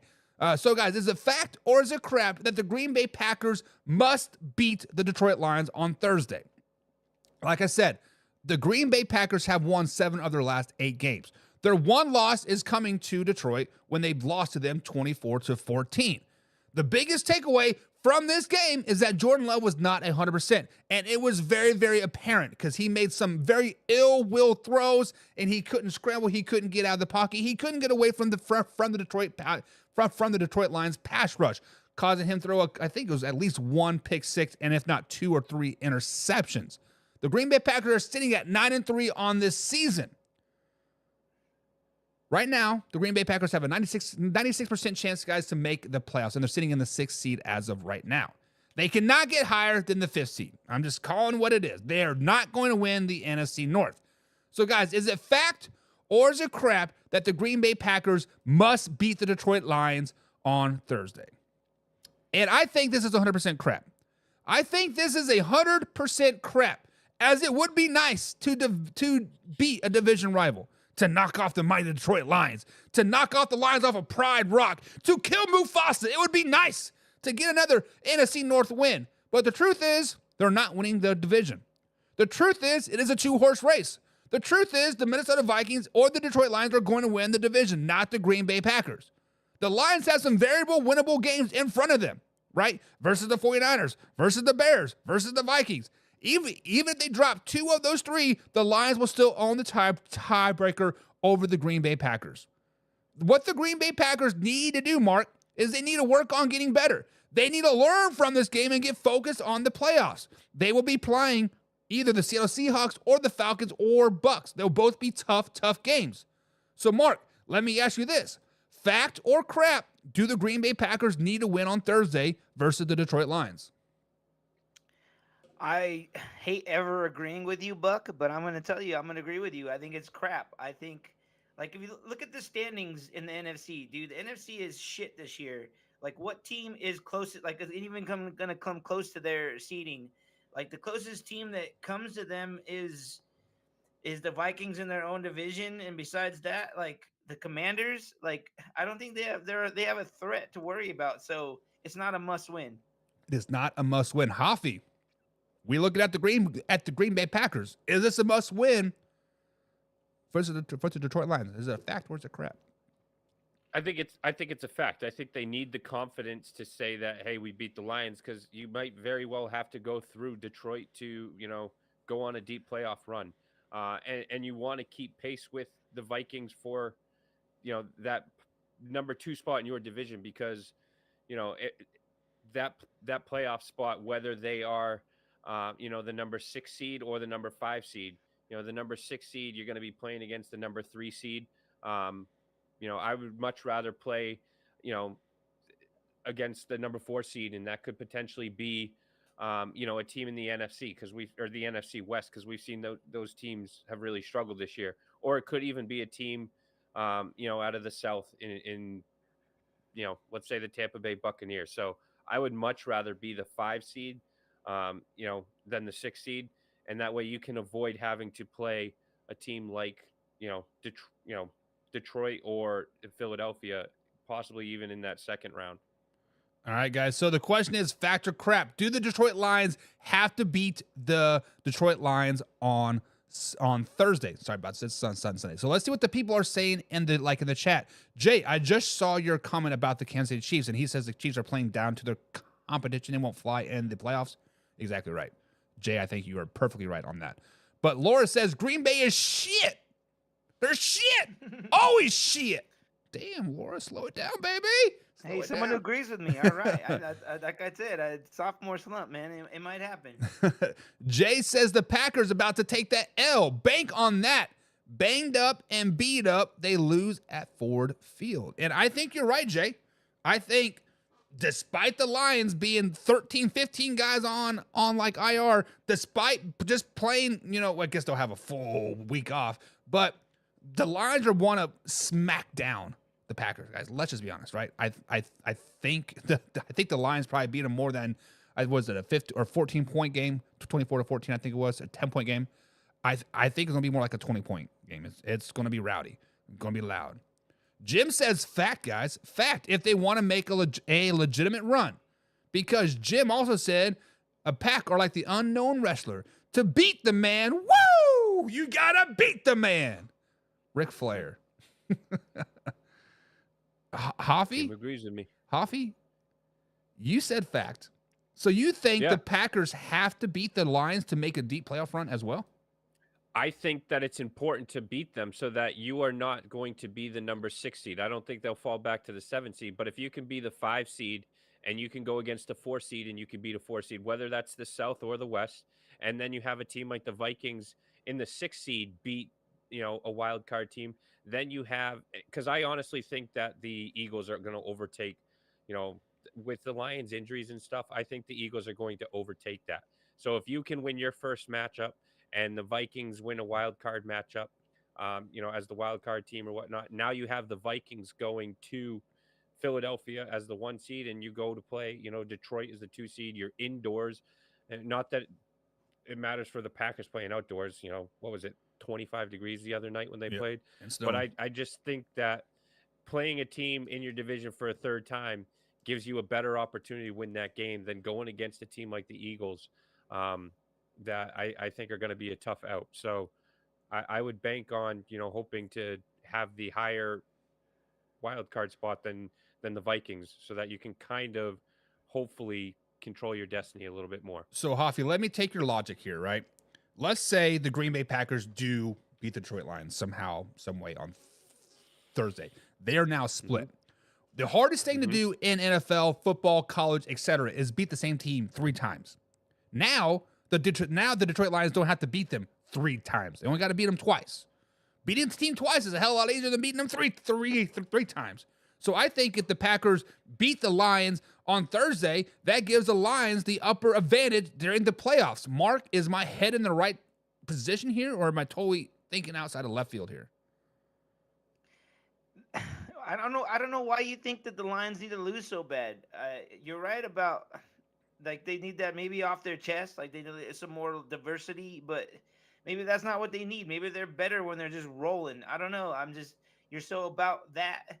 I think that for me, it's more about, like I said, I think Jordan Love hasn't really looked great, and for them, so maybe you guys are starting to sway me a little bit. Maybe it is fact. Maybe Jordan Love needs to show more and make it, and like Hoffy said, to get a better seeding, because you do want to control your destiny more than you don't. It's just how it goes. All right, you guys heard it from the toxic table over there, and then but then Jay says it's like the replacements. Got this. Next man up. Lions are just built different. Okay. Maybe coaches. Maybe that's what the Lions need. Maybe somebody needs to go flip Jared Goff's truck and write scab on it and get all the hate out. Like, maybe that's what they need to do. But Derek says crap. Derek agrees with me and Mark. Well, actually, Mark is now waffling around. Mark doesn't know if it's fact or crap. You know what? I'm going to go fact on this one. I'm changing. I'm waffling. All right, I think Jordan Love needs to show more. Right. Yeah, so this is a show more. He just beat the shit out of the 49ers. Yeah, and the Dolphins. Yeah, he looked pretty good against Miami. I mean, in both of the, how many picks did he have in any of those games? Does it matter? A win's a win, baby.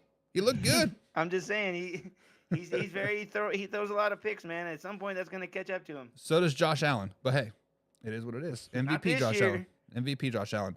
John says it is a fact. The past couple weeks he has. So Josh Allen. John People says fact. Just got to keep up, but not Thursday night in Detroit. It's not going to happen. Jordan Love didn't have any interceptions against the Dolphins.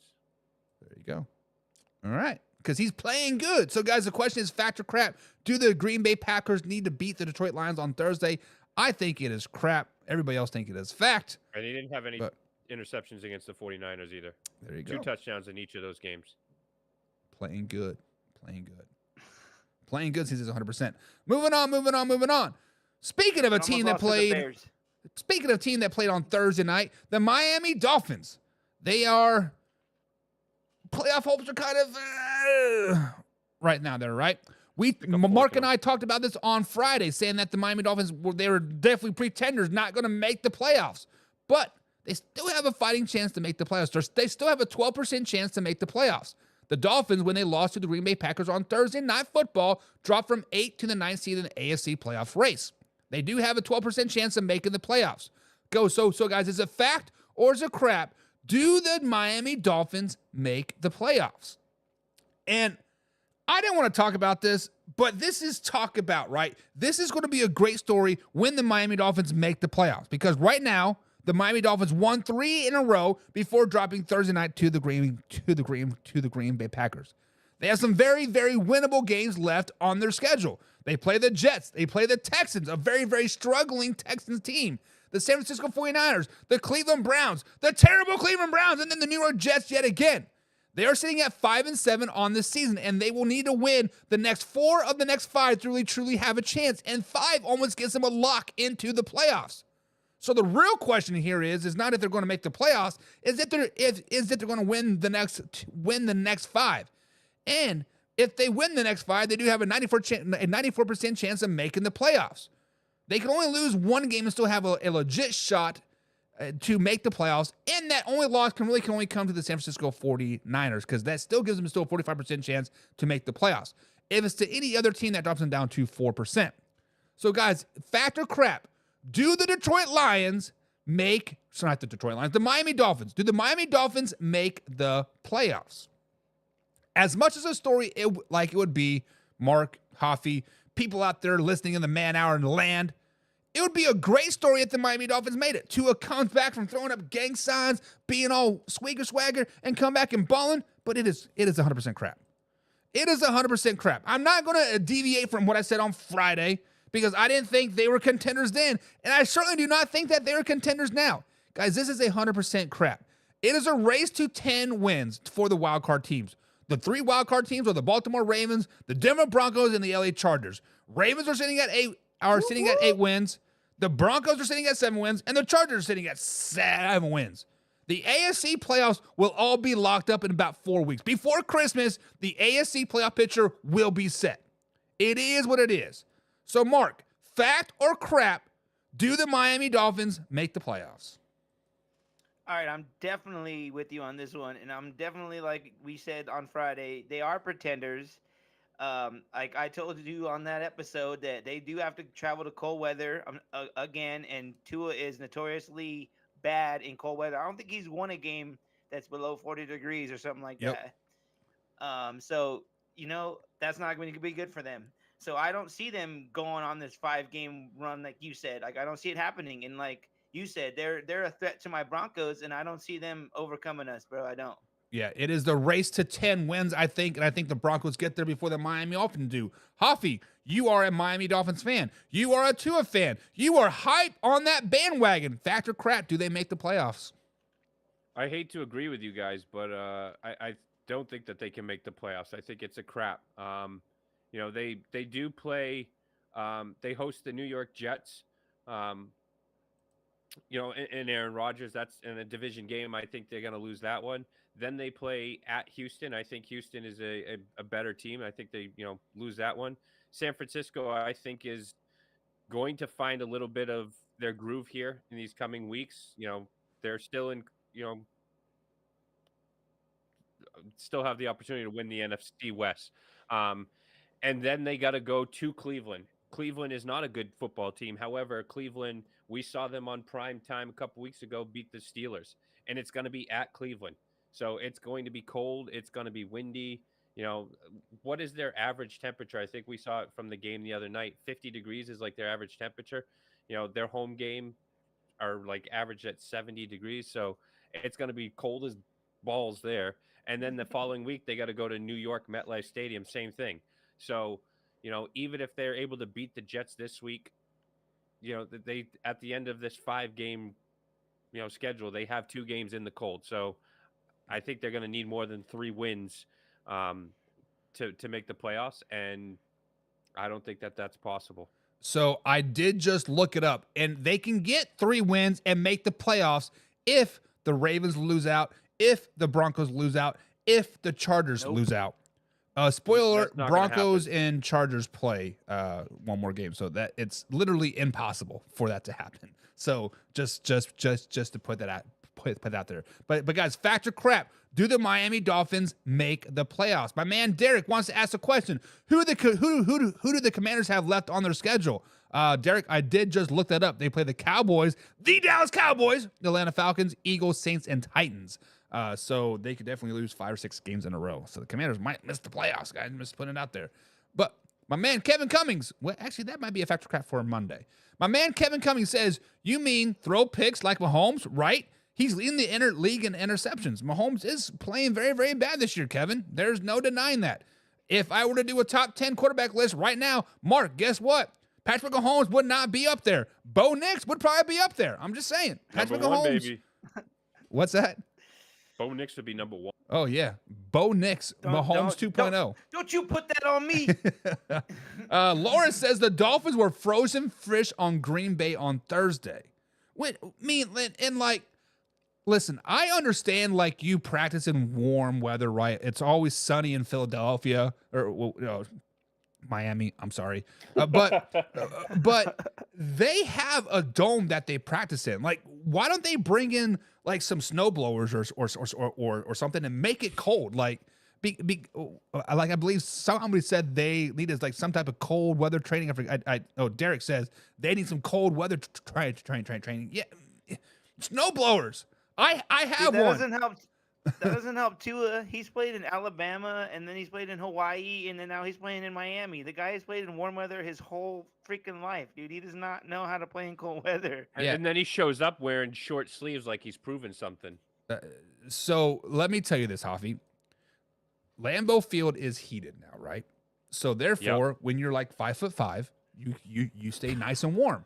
Also, a lot of coaches, I do not believe in this, but a lot of coaches believe that people that handle the ball do not need to wear sleeves, because if those sleeves happen to get wet, it makes the ball more likely to get fumbled away. So that's why a lot of those players do not wear sleeves. But it's funny because those players that don't wear sleeves, they coat themselves in Vaseline to clog their pores to keep the heat in. Which Vaseline, that's weird, man. Because Vaseline is not slippery, right? Like, come on. Which it does work. I just want to point out there, it does work. Had a kid from Haiti that did it, and it would be 65 degrees outside, and he would be covering himself in Vaseline. I'm like, what are you doing, man? It's like, I'm cold. I'm like, 65 degrees outside, but Haiti's always like 110. So it is what it is. John says, Miami, fact, they do not make the playoffs. So it would be crap. It would be crap. Jim says, Tua likes foosball. Tua need not write or read Doc Seuss. Tua only need hearing ring. What the fuck? Jim's trying to be funny, and basically, he was talking like, I think he was talking just like this. So I am still upset that Mahomes got fined for doing this, right? Like shooting the guns, but Tua can be like, West Side, and not get fined. But it is what it is. Crazy. Kevin says, crap. I told you weeks ago the Dolphins weren't making the playoffs. Their season was over before it started. Kevin, you have been on it, right? Kevin has been right about the Miami Dolphins all season long. Also been right about the Commanders. Somewhat. Derek says, crap. I do not see that happening. Laura says, crap. They aren't coming back this year, unfortunately. Not because they got to play in New York in the cold. They're going to lose yet again. Kevin says Dolphins are a joke. Jim says my bigger point isn't making fun, but they are one hit away from being the Raiders. No quarterback. True. Damn. Shots fired. I mean, honestly, every team is a hit away from not being like the Las Vegas Raiders. I'm just kidding. Except for the Vikings. They got Daniel freaking Jones now. Let's go. Moving on to the final factor crap of the day. Danny Nichols now. The final factor crap of the day comes out to the Dallas Cowboys. The Dallas Cowboys now, guys, have won 2 games in a row. 2 huge divisional games in 5 days. They are now 5-7 on the season. So, guys, factor crap. Do the Dallas Cowboys make the playoffs? When we look at the Dallas Cowboys, they are 5-7 on the season. They did beat a pretty decent Giants team, right? The Giants have a pretty good defense. You can say what they want about their quarterback situation, but the Giants are pretty good. And it was Thanksgiving, right? Then, the week before, on Sunday, they beat down the mighty Washington Commanders with good defensive play as well. Micah Parsons said, and I quote, "We coming. We coming. We may have been bad now, but we coming." And I trust Micah Parsons. The Dallas Cowboys do mathematically have a chance to make the playoffs. They play the Bengals this week, next week, and then they play the Panthers, and then the Buccaneers and the Eagles, and then the Commanders to end the season. As of right now, they have a 5% chance to make the playoffs as a 7th seed. So to make it, they will need to win 4 of the next 5 games, and they need to beat the Commanders again for sure to make themselves into the playoffs. The Commanders, on the other hand, can only win 2 more games tops. They also need the Bucks to lose at least 2 more games. So guys, is it fact or crap? Can the Dallas Cowboys make the playoffs? When we look at the Dallas Cowboys, guys, they're playing some good football right now. They've won 2 games in a row. They beat the Commanders. They beat the Giants. They're 5-7. But guys, this is 100% crap. This is 100% crap. They have freaking Cooper Rush at the helm. I was watching ESPN on Thank Friday. God, you had me fooled there. I was watching ESPN. I think it was like Get Up on the way to the Chiefs game Friday morning, and they had Bart Scott on there, and like this man said all Cooper Rush does is win. And when Cindy saw that, and she looked at me and was like, did this man just lose to the Eagles by like 30 some odd points? Like what? If anybody thinks the Dallas Cowboys have a fighting chance to make the playoffs, you need to go to bed. You need to go to bed. But Mark, I got to ask you the question. Fact or crap, do the Dallas Cowboys make the playoffs? Crap, dude. Like I said, you totally fooled me. I was just about to tell you, like, I don't know what you're smoking over there, bro, but I want some. If you really think the Cowboys are going to make the playoffs, like, just saying, like, 'cause that's not happening, bro. Yeah, and I'm going to clip this, and the title will be Dallas Cowboys playoff bound, and I guarantee you there's going to be so much hate in that video, but they're not going to read it. They're going to watch it. You're right. But no, they are not making it. They had a good game on Thanksgiving, but they're still the Cowboys. The Cowboys are going to do Cowboy things, and Jerry Jones is still going to be their owner and their GM, and so as long as that's there, they're not going to be good. So, Hoffy, Mark said the Cowboys are going to do Cowboys things, and the Cowboys have made 5 straight playoffs. 5 in a row. Can they make it 6? Absolutely not. This is crap. I will take credit for the fact that of the 3 of us, I was the only one that said that the Cowboys would beat the Washington Commanders teams last week. But that being said, you said they're going to win 4 out of 5. They're going to lose 4 out of 5. They're going to lose to Cincinnati. They have a chance to beat Carolina, but Tampa Bay, Philly, and Washington, they already beat Washington once. They're not going to sweep them, not with Cooper at the helm. If they had Dak Prescott, maybe. What about Trey Lance? But I was just thinking that. What about Trey Lance? I see some Trey Lance, but he's not the savior. He's not the Lord Jesus Christ, because that's the only person that can save this Cowboys team. And I'm sorry, but he don't exist. Oh. Easy there, flat earther. All right, guys. So the question is, fact or crap? Will the Dallas Cowboys make the playoffs? My man, John Sedrin's in the chat. He says, I missed the entire show, but hey, the Chiefs suck. The fucking bombs. Man, love you too, John. John is a Detroit Lions fan, and he's a Pigskin pundit. Thank you for being here, John. Laura says, leave the Vikings alone. They weren't even a topic of the day's show. They're coming in hot lots about tonight. What? They're coming Did we up. say something about the Vikings? They are coming up. We are talking about the Vikings very, very soon. Jim says, easy there, Homer. Actually, if you guys notice, my Dallas Cowboys ball is not there anymore. Me and the Cowboys broke up about 4 weeks ago. I don't know where the ball went. I don't know where the ball went. I was mad. I threw it, and I haven't seen it since. So Tripp and River were playing with in the backyard and left it out there. I thought I picked up some dog shit out there. John says a big steaming pile of crap because Dallas stinks. Damn, John. Don't be so mean. Dallas might be worse than the Raiders, and that's saying a lot. At this point, they're fighting for the number 1 pick, right? Come on. No, because that is just a point. Even if the Cowboys lose out, they still wouldn't get the number 1 overall pick. Like, they're going to be a mid-tier pick because they keep fucking around and winning these stupid-ass games. Jim Powell says, how do you trust Micah? He can't stay home. Stay in your home and stop the run. Stay in your home. Go to your home, ball. Listen here, Jim Powell. I've said this many, many times. This is how you beat Micah Parsons, is you run the ball at him. He will shit himself. He will dribble down his leg, and he will run out of the way because he doesn't want to hit you. He just wants to rush the quarterback. They used to do that to Vaughn all the time, guys. I'm telling you, like, run right at him, and it takes his ability away to sack. It works. Exactly. Kevin Cummings says crap. Dallas is straight booty cheeks. I do like some booty checks. My man Derek says all it took was Jerry saying coaching could get an extension. Bada bing, bada boom. The Cowboys are winning. Not wrong. I mean, shit. They are 2-0 since then. So extension coming. Extension coming. Laura says crap. Crap, crap, crap, crap, crap, crap. I love it. I love it. John says crap. They're not making it. And Laura's like, puff, puff, pass, Buck. I'm on your guys' level today. Yeah. I am on your guys' level today. Amen. Derek says, crap. That was a must-win game on Turkey Day, and they did win it. They did win it. So they did win it. Perma buzzed. I don't know what that means. What does that mean, Mark? Are they referring to me? I think, are you? don't know. I'm usually perma buzzed. Just saying. Is that like permanent buzzed, like permanently buzzed?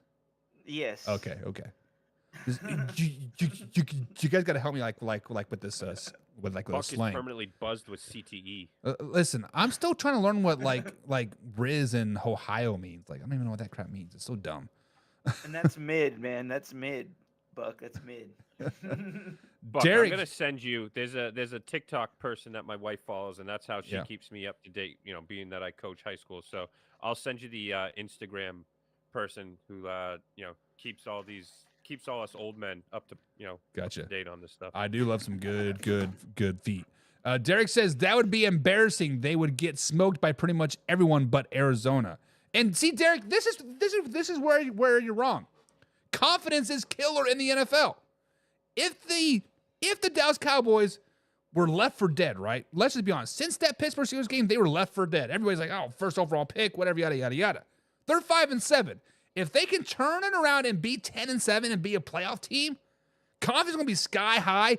Dak Prescott will be back at that particular point. Slow it down, baby. Slow it down.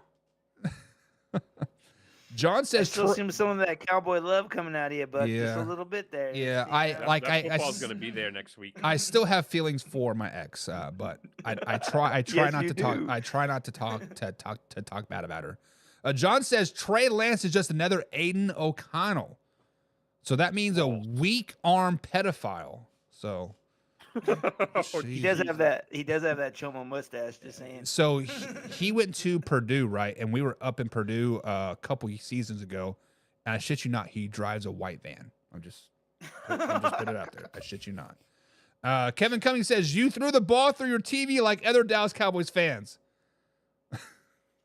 Where everything Dallas Cowboys relates belongs. Him and Gardner Minshew, they're probably like best friends and hang out every single day and drink beers and talk about little boys. That's a little too far, Huffy. Do you see this line? You fully crossed it. wiped the line. You said, Tell me "Fuck I'm that wrong, line." Buck. Tell me I'm wrong. I'm not, but I'm Exactly.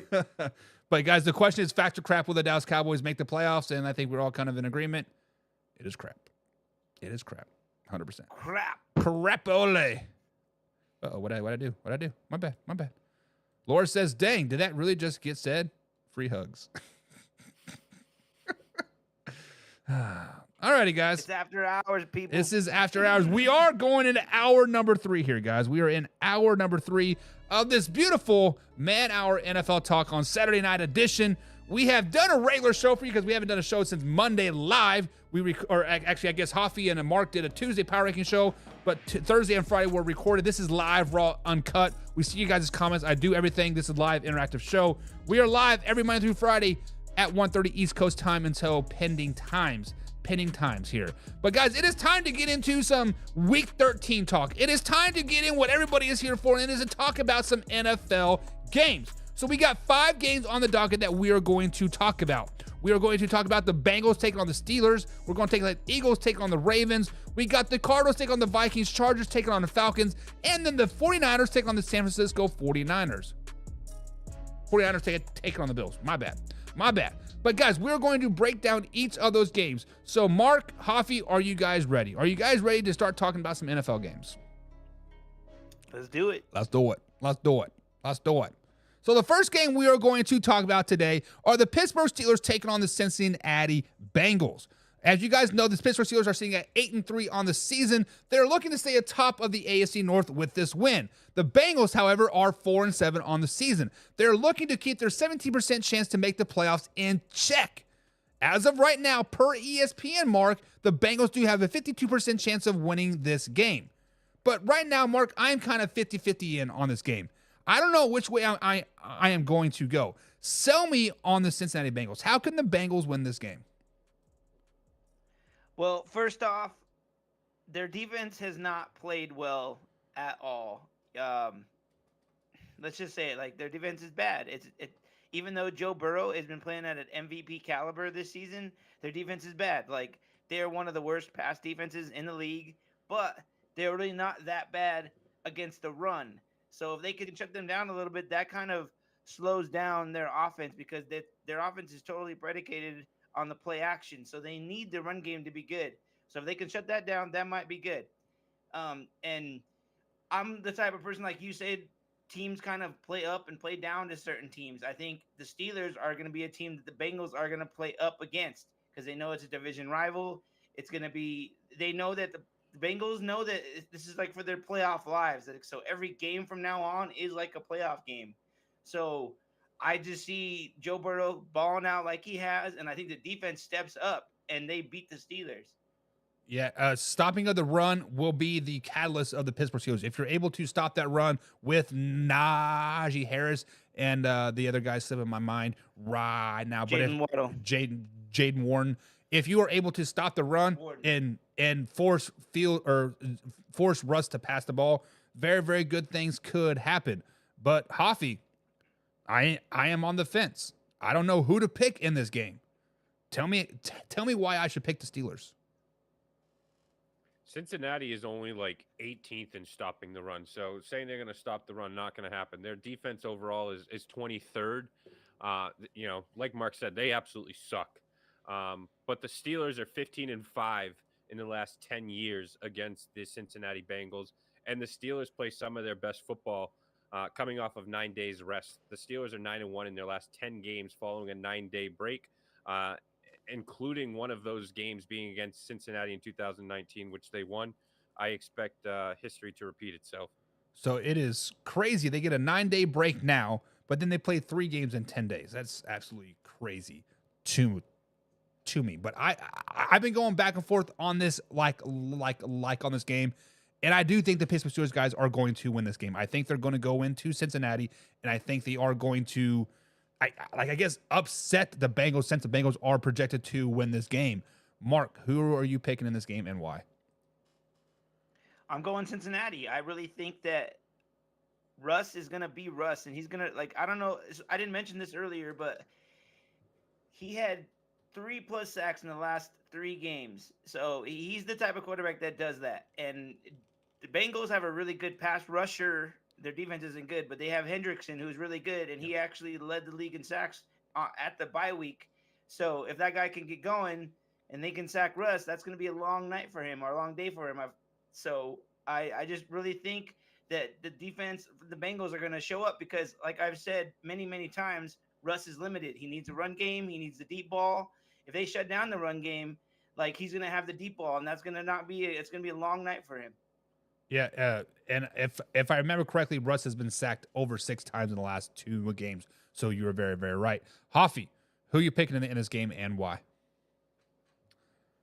I think that, yes, Russ has struggled, but Russ usually comes, back off of a loss and plays pretty well. And then, again, the stat that I gave with Steelers, off of 9 days rest, I think that loss to Cleveland has left a bad taste in their mouth. I think they kind of right the ship here. And I think they get the win. I'm still rooting for the Bengals, but I'm a Burrow. I like Burrow a lot, but I think the Steelers get the win. Yeah, and Hoffy, I don't read games are 0-8 or no, he's 0-10 on Thursday night games and 0-8 versus NFC or AFC North teams on Thursday night. So it's definitely a bad omen for him. But it is Sunday, so let's see what the people are saying. So I got the Steelers. Mark's got the Bengals, and Hoffy, you took the Steelers as well? Correct. All right, let's see what the people are saying over here on the chat. Laura says, I want the Bengals to get that dub, but the Steelers are going to come out in hot, unfortunately. So she's with you, Mark. She's with you, Hoffy. And Bengals need a defense, in my opinion. They do. Yeah, they're tough. Derek says, I heard the way the wind blows in their stadium makes it hard to kick field goals. So, Derek, does that mean you're taking the Bengals because the Steelers can all they can do is kick field goals? Maybe, I don't know. Kevin says, I will take the Steelers defense for the win. What, Hoffy? I like the little the stat as far as the win. I mean, I think that is true if I recall myself. So yeah, that might be difficult if Russell can't. But coming off of a loss, Russell Wilson tends to play pretty well. So I think he's going to have a good game. Yeah, being only an hour from Cincinnati, the stadium is there right off of the Ohio and the cities over here, so it definitely does swirl. Makes it's just a grudgy little town. John says, if the Bengals have the ball last, Joe Burrow wins. If Russ has it, they win. So John thinks it's going to come down to a last possession of the game, and he's waffling around, not going to pick a winner. Imagine that. Laura says, I feel it will be a battle back and forth. John says, Bengals with the dub. Bengals with the dub. All right, guys. So I think we're all kind of don't forget the Bengals are desperate, man. They lost 3 of the last 4. They need to win this game if they have any hope going forward. Oh, there you go again with the stats. Yeah. And even if they do win, it's still only 17%. Man, that really got to you guys. It didn't get to me. I was just like, what? Okay, that's weird. It didn't get to me. I'm just going to throw it in your face every chance I get.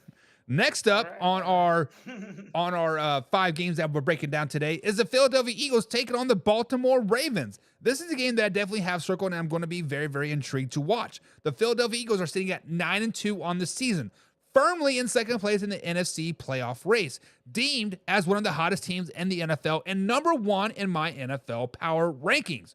The Ravens are coming off a huge Monday Night Football win over the LA Chargers, keeping the divisional championship alive, and as they are sitting at 8-4 on the season. The Ravens are favored in this game at a 58% chance to win this game per ESPN. Lamar Jackson is 23-1 versus an NFC team so far this season. Spoiler alert, the Eagles are an NFC team. Mark, this is another game. I'm kind of going back and forth. I don't know who to pick. How can the Eagles hand Lamar Jackson his 5th loss of the season and his 2nd loss to an NFC team? Well, first off, why is Baltimore favored? Just because he has a really good record against the NFC? I believe it's because it's home why game. they're immediately just gonna give him that score line? I don't buy it, because Philly has a really good defense, and I think a lot of the times they always say that these NFC teams, they don't see him a lot. They don't see types of quarterbacks like that.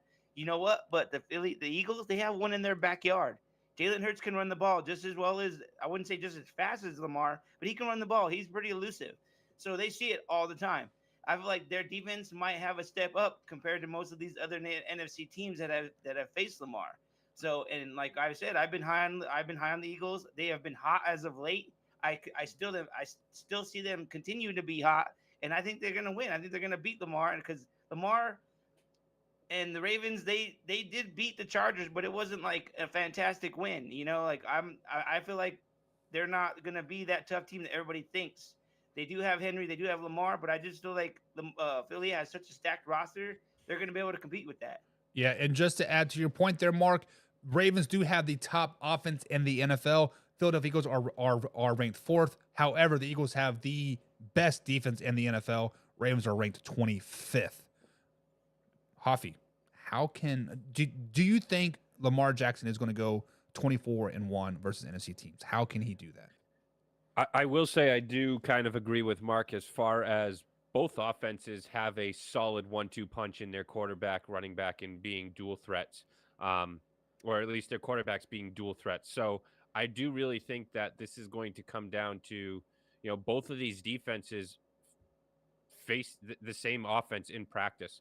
So I can see that both defenses kind of knowing what to do and canceling out each other's offense. However, that said, the Eagles have a better defense than the Ravens.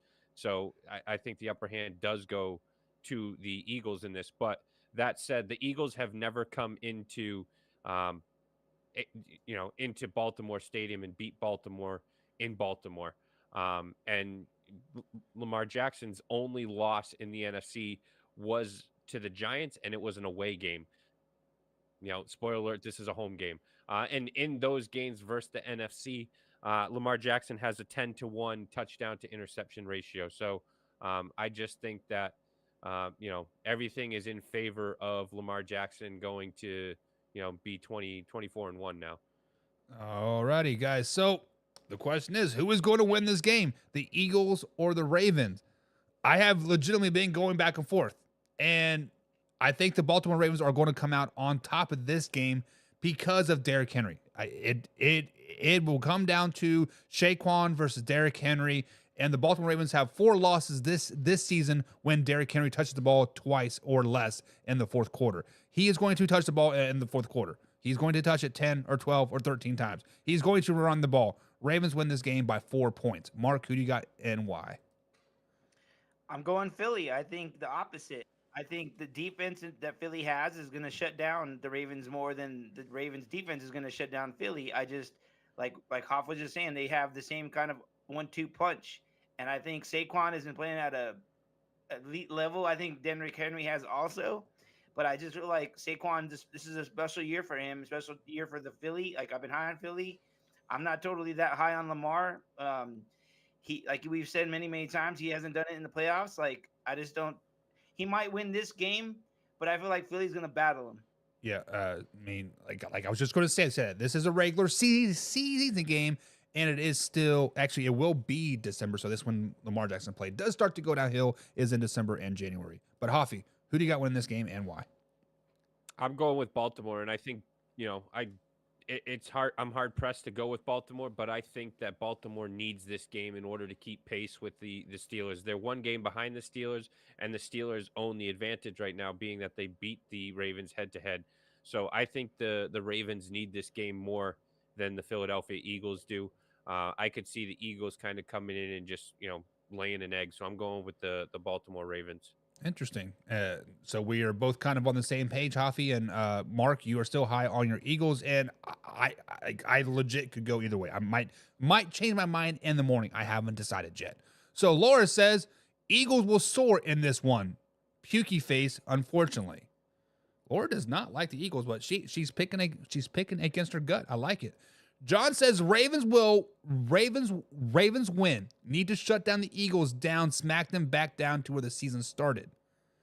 This is John speaking as a Detroit Lions fan because he is scared of the Philadelphia Eagles. That's how I got it, right, guys? But have the Ravens done that? Has the Ravens defense done that to anybody this year? They haven't. To your Denver Broncos a couple weeks ago, 41-10. I'm talking about the defense. The defense really. We still scored 21 on them. Like, that's not a great defense. Wasn't it 41-10? Whatever. I'm just saying their defense sucks. They're not very good.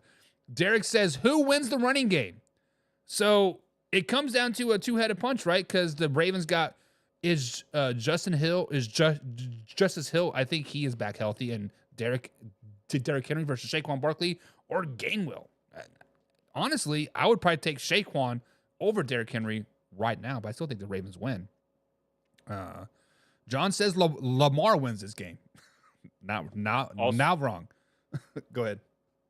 I mean, you talked about shutting down Baltimore. They shut down Buffalo. They only gave up 10 points to Buffalo. Yeah, well, that was when the Buffalo Bills were kind of like reeling. They're like, we don't know what to do, and then they got a hell of a lot better. Pittsburgh, they only gave up 18 points. Denver Broncos, they absolutely annihilated. Yeah, Sorry, dominated. And Washington. Okay, they've had a few good games, but I'm saying overall their defense sucks. They also beat Washington Commanders when the Washington Commanders, were all the hype. They're 5 or 6 in a row, right? Yeah. So and they were 30 and they beat them 30-23. So they've had flashes, but they got to put a whole 60 minutes together. And why not start with the Philadelphia Eagles? Exactly. They will definitely need it against the Eagles. Phillies defense and Ravens won't stop Saquon. This is MVP game for King Henry. So John, every other word contradicted of what he just said. So he said Phillies defense and Ravens won't stop Saquon. This is MVP game King Henry. What? No, he's basically. I think he said Philly's defense is going to be good, and then Ravens won't stop. I Okay. think, if I read that right. Derrick Henry plays for Don't Baltimore. try and read. You'll hurt yourself, Mark. John, Hey, Offie, I got something in my eye, bro. sorry, bud. I can't get it out. I don't know what you're saying there, John. Jim says, does Derrick Henry have the wheels to go like he will have to? When Lamar is told to stay pocket, the team doesn't fare well, and what happens at some point every year. Yeah, but he hasn't had a Derrick Henry, so he's had to be the legs and the arm. Basically, Jim is trying to say that when the playoffs start, the Baltimore Ravens forget they have running backs, and Lamar Jackson is the running back and the quarterback, and they throw for 50 times and they lose the game. I don't think you can forget that you got a 6'5", 250-pound. They've done it 4 times this year, Hoffy. Don't worry, they're saving it for the playoffs. Okay. John is I'm kind of picking. worried about that, to be honest with you. John is picking the Eagles. Kevin says the game could go either way, but the Ravens take it. And John says he is scared of the Philadelphia Eagles. He is scared. He is scared. Jameson says the Falcons, Bengals, Vikings, Colts, Jets, Commanders, Texans, Saints, Buccaneers, Ravens, Bills, Broncos all win. Got it. Mark it down. John says Ravens defense is solid. Defensively taken down, the better team will have faced. And exactly, Mark. You guys are on the same hive wavelength, but whatever. You guys got it. You guys got it. All right, moving on to the next team here. Moving on. We do have the Arizona Cardinals taking on the Minnesota Vikings. The Arizona Cardinals guys right now are 6-5 on the season. They're currently on the outside of the playoffs looking in. However, they do have a 52% chance of making the playoffs still in the NFC. The Vikings are firmly in the playoffs. They're at a 99% chance to make the playoffs. They're sitting at 9-2 on the season. The Vikings do have a 60% chance to win this game per ESPN. Mark, I think the Cardinals could pull the upset. It would not shock me one bit, but I'm not 100% convinced yet. Can the Arizona Cardinals go into Minneapolis, Minnesota, and beat the Minnesota Vikings?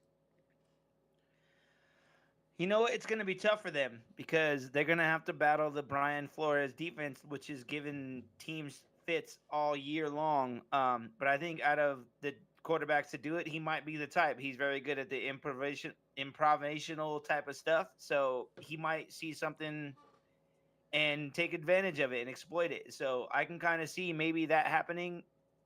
Also, I think that the Cardinals have had a good run game most of the season. If they can keep that going, that'll really help them. That'll help Kyler Murray with the play action and sort of open up his offense for him. I think that the Cardinals are also battling to either win the NFC West or fight for a playoff spot. I think they are a good enough team to do that. So I see them battling Minnesota. And like I've said all year, I think Minnesota's fugazi. And if they have to start Daniel Jones, that's really not going to be good for them. So I'm going Cardinals. So, Hoffy, I have been kind of trolling the Minnesota Vikings fan. Let's just be honest. I said it would not shock me if they lost 7 games in a row. That was strictly off the cuff, talking my mouth, talking my shit. But the Vikings fans did not like it. So, Hoffy, I've been waiting for the other shoe to drop for the Arizona Cardinals all season long, and kind of on Marcus trade, I've been waiting for that shoe to drop as well for the Minnesota Vikings. Skull Nation is loud and proud. They're playing some good football right now, but I'm still not buying them yet. I'm still waiting for that other shoe to drop. Sell me on them Arizona Cardinals. I'm telling you, Buck, you got to put some respect on their name. You can't. You're doubting them. Just jump on the bandwagon, brother. There's plenty of room for you. I think after this week, you'll see that the Minnesota Vikings are for real. I think Kyler Murray is not very good against the blitz. He has had a pretty solid year this year and improved against the blitz, but he hasn't faced any defenses like he's going to face this weekend in the Minnesota Vikings. I think Kyler Murray takes a lot of just dumb sacks. And I think that, the Minnesota Vikings are going to force him into, some dumb sacks and some errors that are going to hurt him. I'm interested to see how they bounced back last week after losing, a game that I thought they should have won against the Seattle Seahawks. If they want to win the NFC West, I think this is a game they kind of got to get. to keep on pace with a team like the 49ers, or even build up on the 49ers. And we'll get into that game, so I won't spoil that one. But to kind of keep with the Seahawks. But I think that the Minnesota Vikings end up getting this dub. I'm still kind of on the fence. I don't know which way to go. But let me clear my throat so the people hear it in the back. Let me clear my throat. I do not hate the Minnesota Vikings.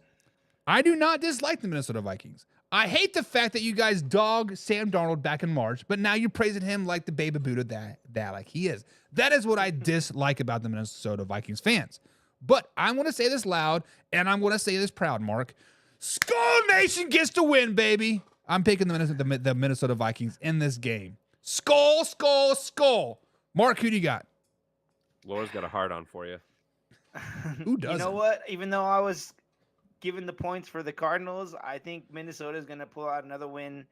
Even though I've been saying all year they're fugazi, and I'm really hoping that the Cardinals prove me wrong that Vikings will win. So I'm going Vikings. So, Hoffy, this is the first time in Kyler Murray's career that he has a winning record since Call of Duty has come out.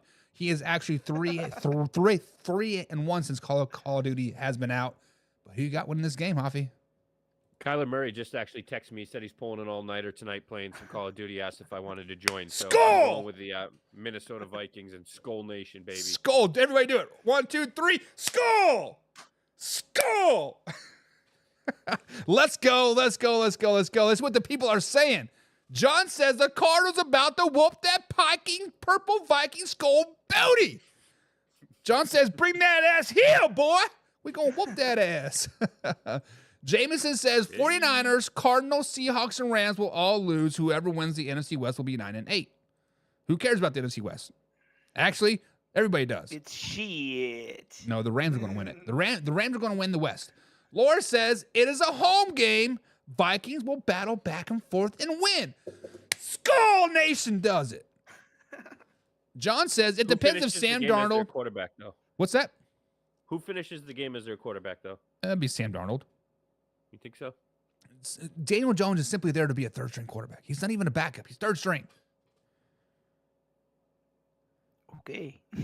John says the Arizona Cardinals will be a wild card. Not going to happen. The only way the Cardinals make the playoffs is they win the division. The wild card is going to be the Vikings, the Packers, and the Dallas Cowboys. Not the Cowboys, Buck. Come on, dude. Jameson says the Cardinals, Seahawks, and Rams all suck. If San Francisco was mostly healthy, here we go. All right, let's talk about this, Jameson. You've done pissed me off now, man. This man, this man, back in week six, fire everybody for San Francisco. They suck. Fire Kyle Shanahan, Brock Purdy's trash, and fire everybody. But then I posted the Green Bay Packers dominated the San Francisco 49ers. He gives me a laundry list of reasons why the 49ers are not very good. You just told me that they sucked 4 or 5 weeks ago, Jameson. You told me to fire everybody. But now you're saying, they're hurt because they suck because they're hurt. Make up your freaking mind, man. It's the rest of the division sucks. Look at the Detroit Lions. They had 27 guys hurt. They have 11 guys on IR, Mark. Like, Jameson, figure yourself out. You cannot talk out both ends of your mouth, right? At this point, your ass is talking too. Figure yourself out. If the Cardinals, Seahawks, and Rams all suck, why do the 49ers have a losing record? Why did the 49ers lose to the Rams? Why did the 49ers lose to the Cardinals? Why did the 49ers have to come? They lost to the Seahawks too. If they suck so bad, injuries. Next man up, dog. Come on, man. Come on. I don't know what's redder, your face, your beard, or your hat. Jeez. Derek says, I picked the Vikings to win last week. Or the period stain on your undies.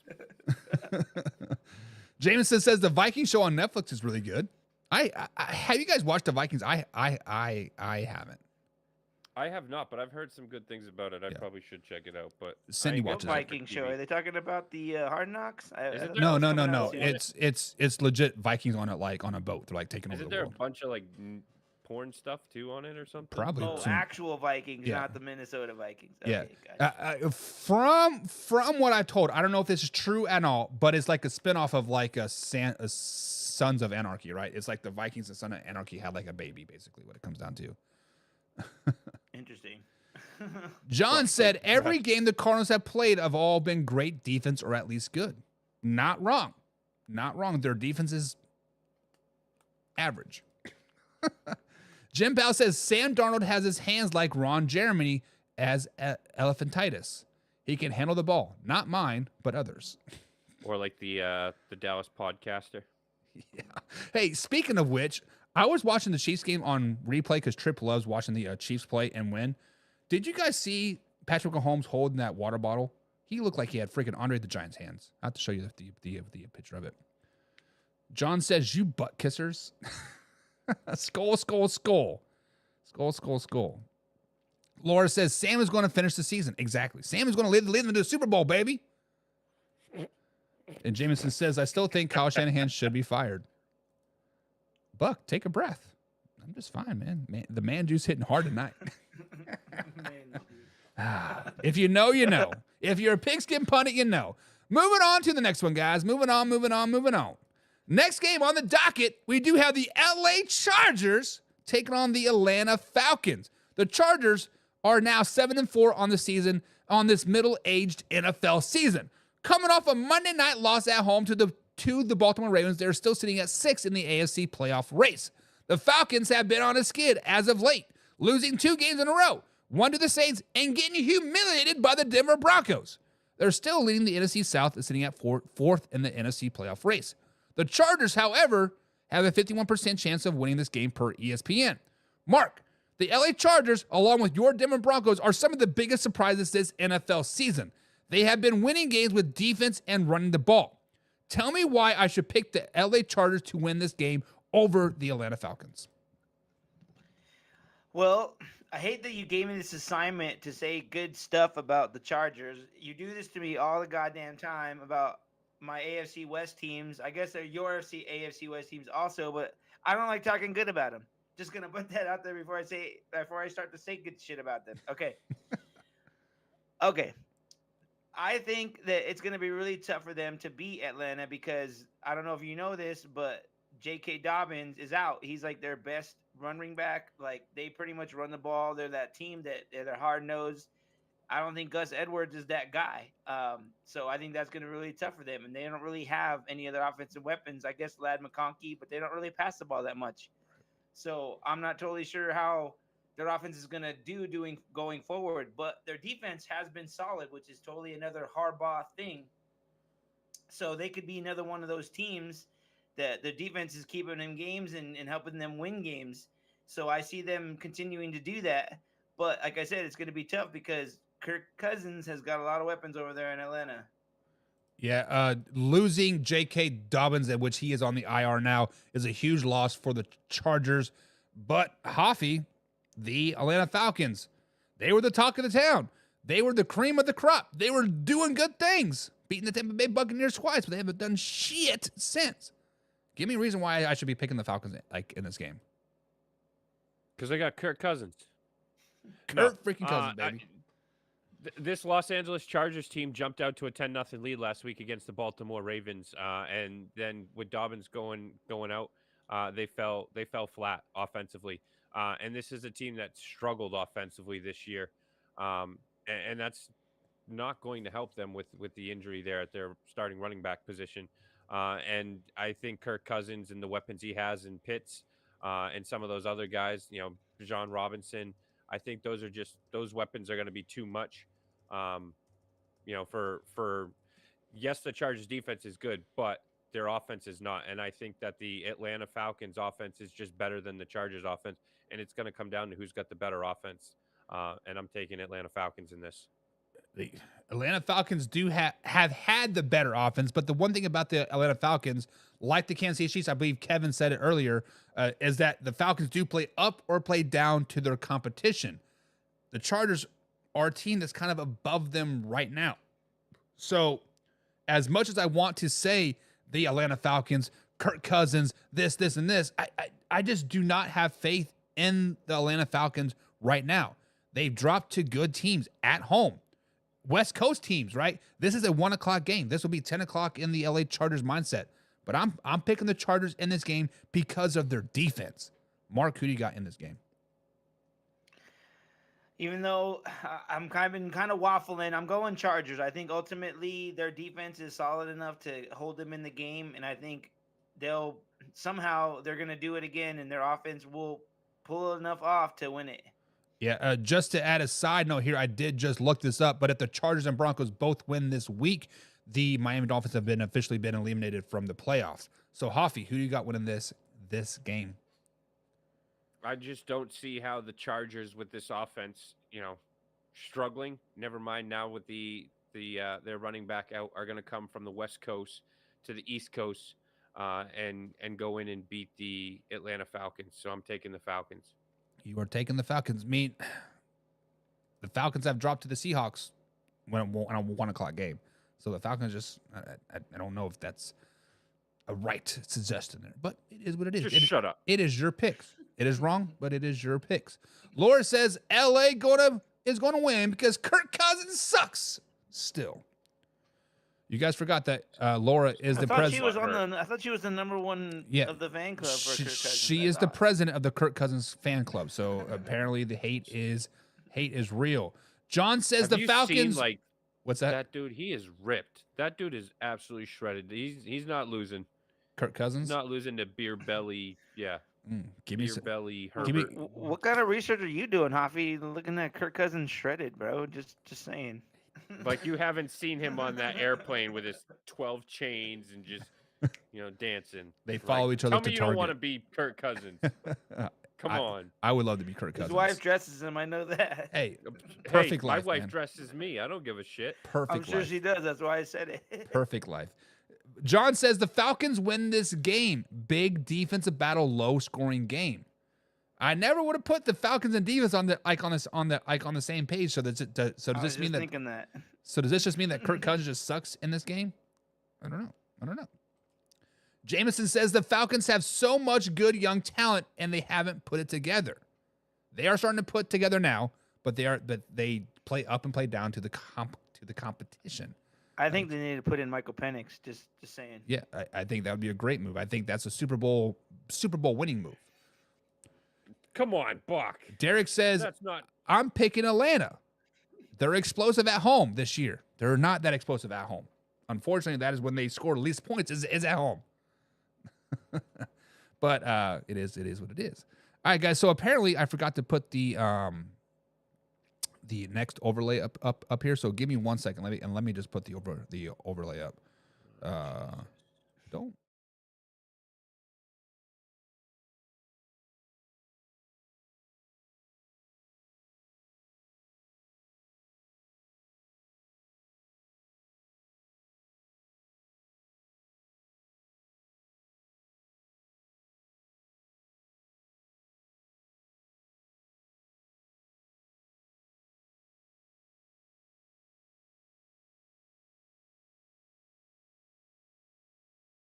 You had to be a pigskin pundit to get special behind the scenes footage. You normally do. You normally have to be a pigskin pundit to see stuff like that.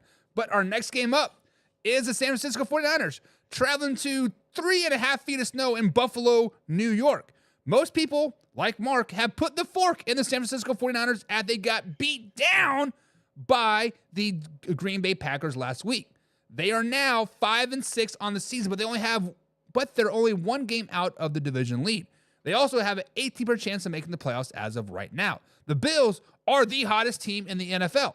They are coming off of their bye, and they're sitting at 9-2 on the season. With this win, they will lock up the AFC East and the next playoff berth in the AFC.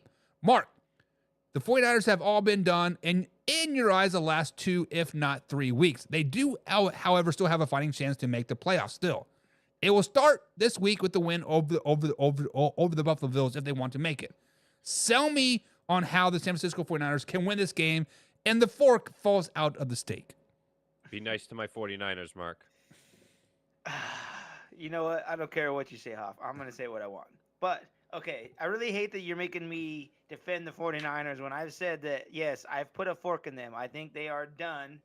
Um, but I'm going to try to say some positive stuff. Okay, so you're right. They are in a division that is still winnable. Their division is shit, and it's still up for grabs. They go on a run, they could possibly win that division. But that's the only way they're getting in the playoffs. Like you said, anybody in the NFC West, the only way they're getting is if they win the division. They're not going to be a wild card because they're not going to have a good enough record to do that. Whoever gets in, I feel like you said, Buck, is going to have a losing record. But I just feel like maybe the Niners can get something together. They have CMC back. They've slowly gotten him back into the groove of things. They got Kittle back. They're slowly getting healthy. But Buffalo is tough. Like, I've been really high on Buffalo, so for me it's really hard for me to say that the Niners are going to win, but I got to have faith in Shanahan. I think Shanahan is going to scheme up some stuff, and he's going to have those boys ready to play, and I'm going to go the Niners. You are selling me on the Niners because of CMC, right? You are saying CMC is going to be the deal breaker in this, or the make or break, like in this game, Mark? Is that what I'm I just think that it's more than just him. It's their whole offense. They got guys. They got Debo. They got Kittle. Like, I think Shanahan's going to scheme up some stuff. I think he's finally tired of these every week losing, and he knows that, like, he could be on the hot seat if they doesn't turn this around. Right. Unfortunately for the 49ers, the whole left side of their offensive line is out for this week, so they'll be playing backup offensive line. So it is what it is. Hoffy, you are up there in that New England Buffalo area. You have been a Buffalo Bills fan now for the last 3 weeks. You have cut ties with your Patriots and the Dolphins and the 49ers and become a Buffalo Bills fan. Tell me how the Buffalo Bills can win this game. I don't know what you're showing us, dude. We can't see it. It's blurry. This is Buffalo right now. Yeah. They've got over 2 feet of snow, so that's all you need. I don't know how the 49ers plan to scheme for 2+ feet of snow when they come from San Francisco, where it's 60 degrees and foggy every day. So I think that the Buffalo Bills, coming off a bye, they're still riding that high of beating the Kansas City Chiefs, all gung ho. I think that the Buffalo Bills are going to absolutely just smack my 49ers in the mouth. But I why? think Josh Allen is going to have a huge game. It's going to. I think running the ball is going to be key in this game. I don't think there's going to be a whole lot of throwing. Although Josh can somehow still throw the ball in 500-mile-an-hour wind, but I don't think Purdy's arm is going to allow him to throw the ball as much as this 49ers team, unfortunately, is going to be one-dimensional. And that's going to be jet sweeps to Deebo Samuel or running the ball with CMC. And CMC he's got that bad heel injury, whatever. So I don't see him lasting the whole game if they ride him out as much as they're probably going to ride him out. So I just think that the Buffalo Bills are, in a great position to win this game. So basically what Hoffy said in a roundabout way, that James Cook is better than CMC. That is what Hoffy did just say, and that's why the Buffalo Bills will win this game, right? Right, Hoffy? Sure. Put words in my mouth, but I like it. Sure. You do like words in your mouth. That's from I understand. But honestly, guys, I do like the San Francisco 49ers in this game. I do like that Christian McCaffrey is back, and they have kind of brought him along slowly but surely. And they do have Jordan. Is it Mason? Is his last name? Jordan Mason. I do believe he was leading the league in touches before Christian McCaffrey come back. They were feeding him the ball over and over and over again. The only downfall is that Trent Williams and Aaron Banks is out for the San Francisco 49ers. But Hoffy, I do like James Cook. I do like Josh Allen. I do like Amari Cooper in the snow. I'm picking the Buffalo Bills in this, liking this one. Mark, who do you got? You know what? Even though you made me talk good about the Niners, and I'm still gonna say it. I'm putting a fork in the Niners. They're not gonna win. Buffalo is gonna kill it in the snow because they know how to play in there. Josh Allen is gonna keep up his MVP season. Yeah, I'm going Buffalo. Hoffy, we have seen the Buffalo Bills play a lot in the snow type of rain or the snowstorm, right? They have experience. Josh Allen normally does pretty well. Throws the ball 40+ times in games just like this. Who do you got winning this game? Trent Williams is out. Nick Bosa is out. You still have Brock Purdy nursing a shoulder injury. Throwing the ball in 20-mile-an-hour wind, 2 feet of snow is difficult. Never mind when you got a bum shoulder. I just think Josh Allen is built different, especially in games like this in the snow. And Buffalo lives in this. This is their home field advantage that they kind of live for. So I think Buffalo hands the San Francisco their 3rd straight loss. All right, so I think we're all kind of on the same page here. We're picking the Buffalo Bills in this particular. This is a Sunday night game, if I'm not mistaken. Yes, sir. So let's see what the people are saying. Let's see what the people are picking. John says uncut show just got cut. Yeah, we did edit it mid-show. My bad. John says I agree with Mark. The only thing that helps CMC is better stand out. CMC better stand out. He doesn't have an offensive line to block for him. Yeah, and He's honestly, only be able to run one side. do you guys remember when who was on the show with Stephen A. the white boy for a long time? Was it Max Calvert? Kellerman. Max Kellerman. Do you always remember when like he said Tom Brady, the cliff is near, and like he six more years and 2 Super Bowls later, I right? got annoying as fuck with that, dude. He should stick to boxing. CMC might be on that cliff, honestly, guys. Like CMC might be done after this season. I'm not saying he is, but I'm saying it's closer than what we think, right? John says the Niners will win this game. Purdy hits 4 tutties. Whoa, slow it down, baby. He's going to be lucky if he completes 4 passes. And then John says, "Oh, forgot there's a big storm. There might be a fun game to watch. You won't be able to watch it, John. You will not be able to watch it. You can watch it, but you won't be able to see a damn thing, just like that Thursday night game." Right? No, what was it? What was it? The Patriots and Bills a couple years ago when they literally had to like line out the field on TV just for us to like resemble. Dude, they did that for that last game. Yeah. They did the same thing. Yeah, they get a lot of snow. Is it the what do they call it? like a nor'eastern or something like that? Nor'easter? Yeah. Yeah, but they got the water there and just So the lake everything. effect, lake effects don't got it. Derek says going with the Bills, but I will look at the San Francisco 49ers different if they do win.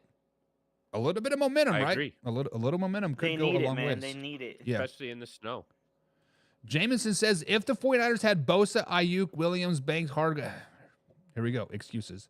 But they would win. Laura says it is going to be a fun game to watch for sure. Laura, you can go up to Buffalo, New York right now. They're paying you $20 an hour to go shovel snow. So good I luck. was just gonna say that they probably got to get people to snow that shit out of there. And Yeah, honestly, 20 the Buffalo 20 fans bucks would an probably hour do it for plus a free. free ticket. Yeah. Would you guys shovel snow for $20 an hour and a free ticket? Hell yeah. no. Oh, you pussy.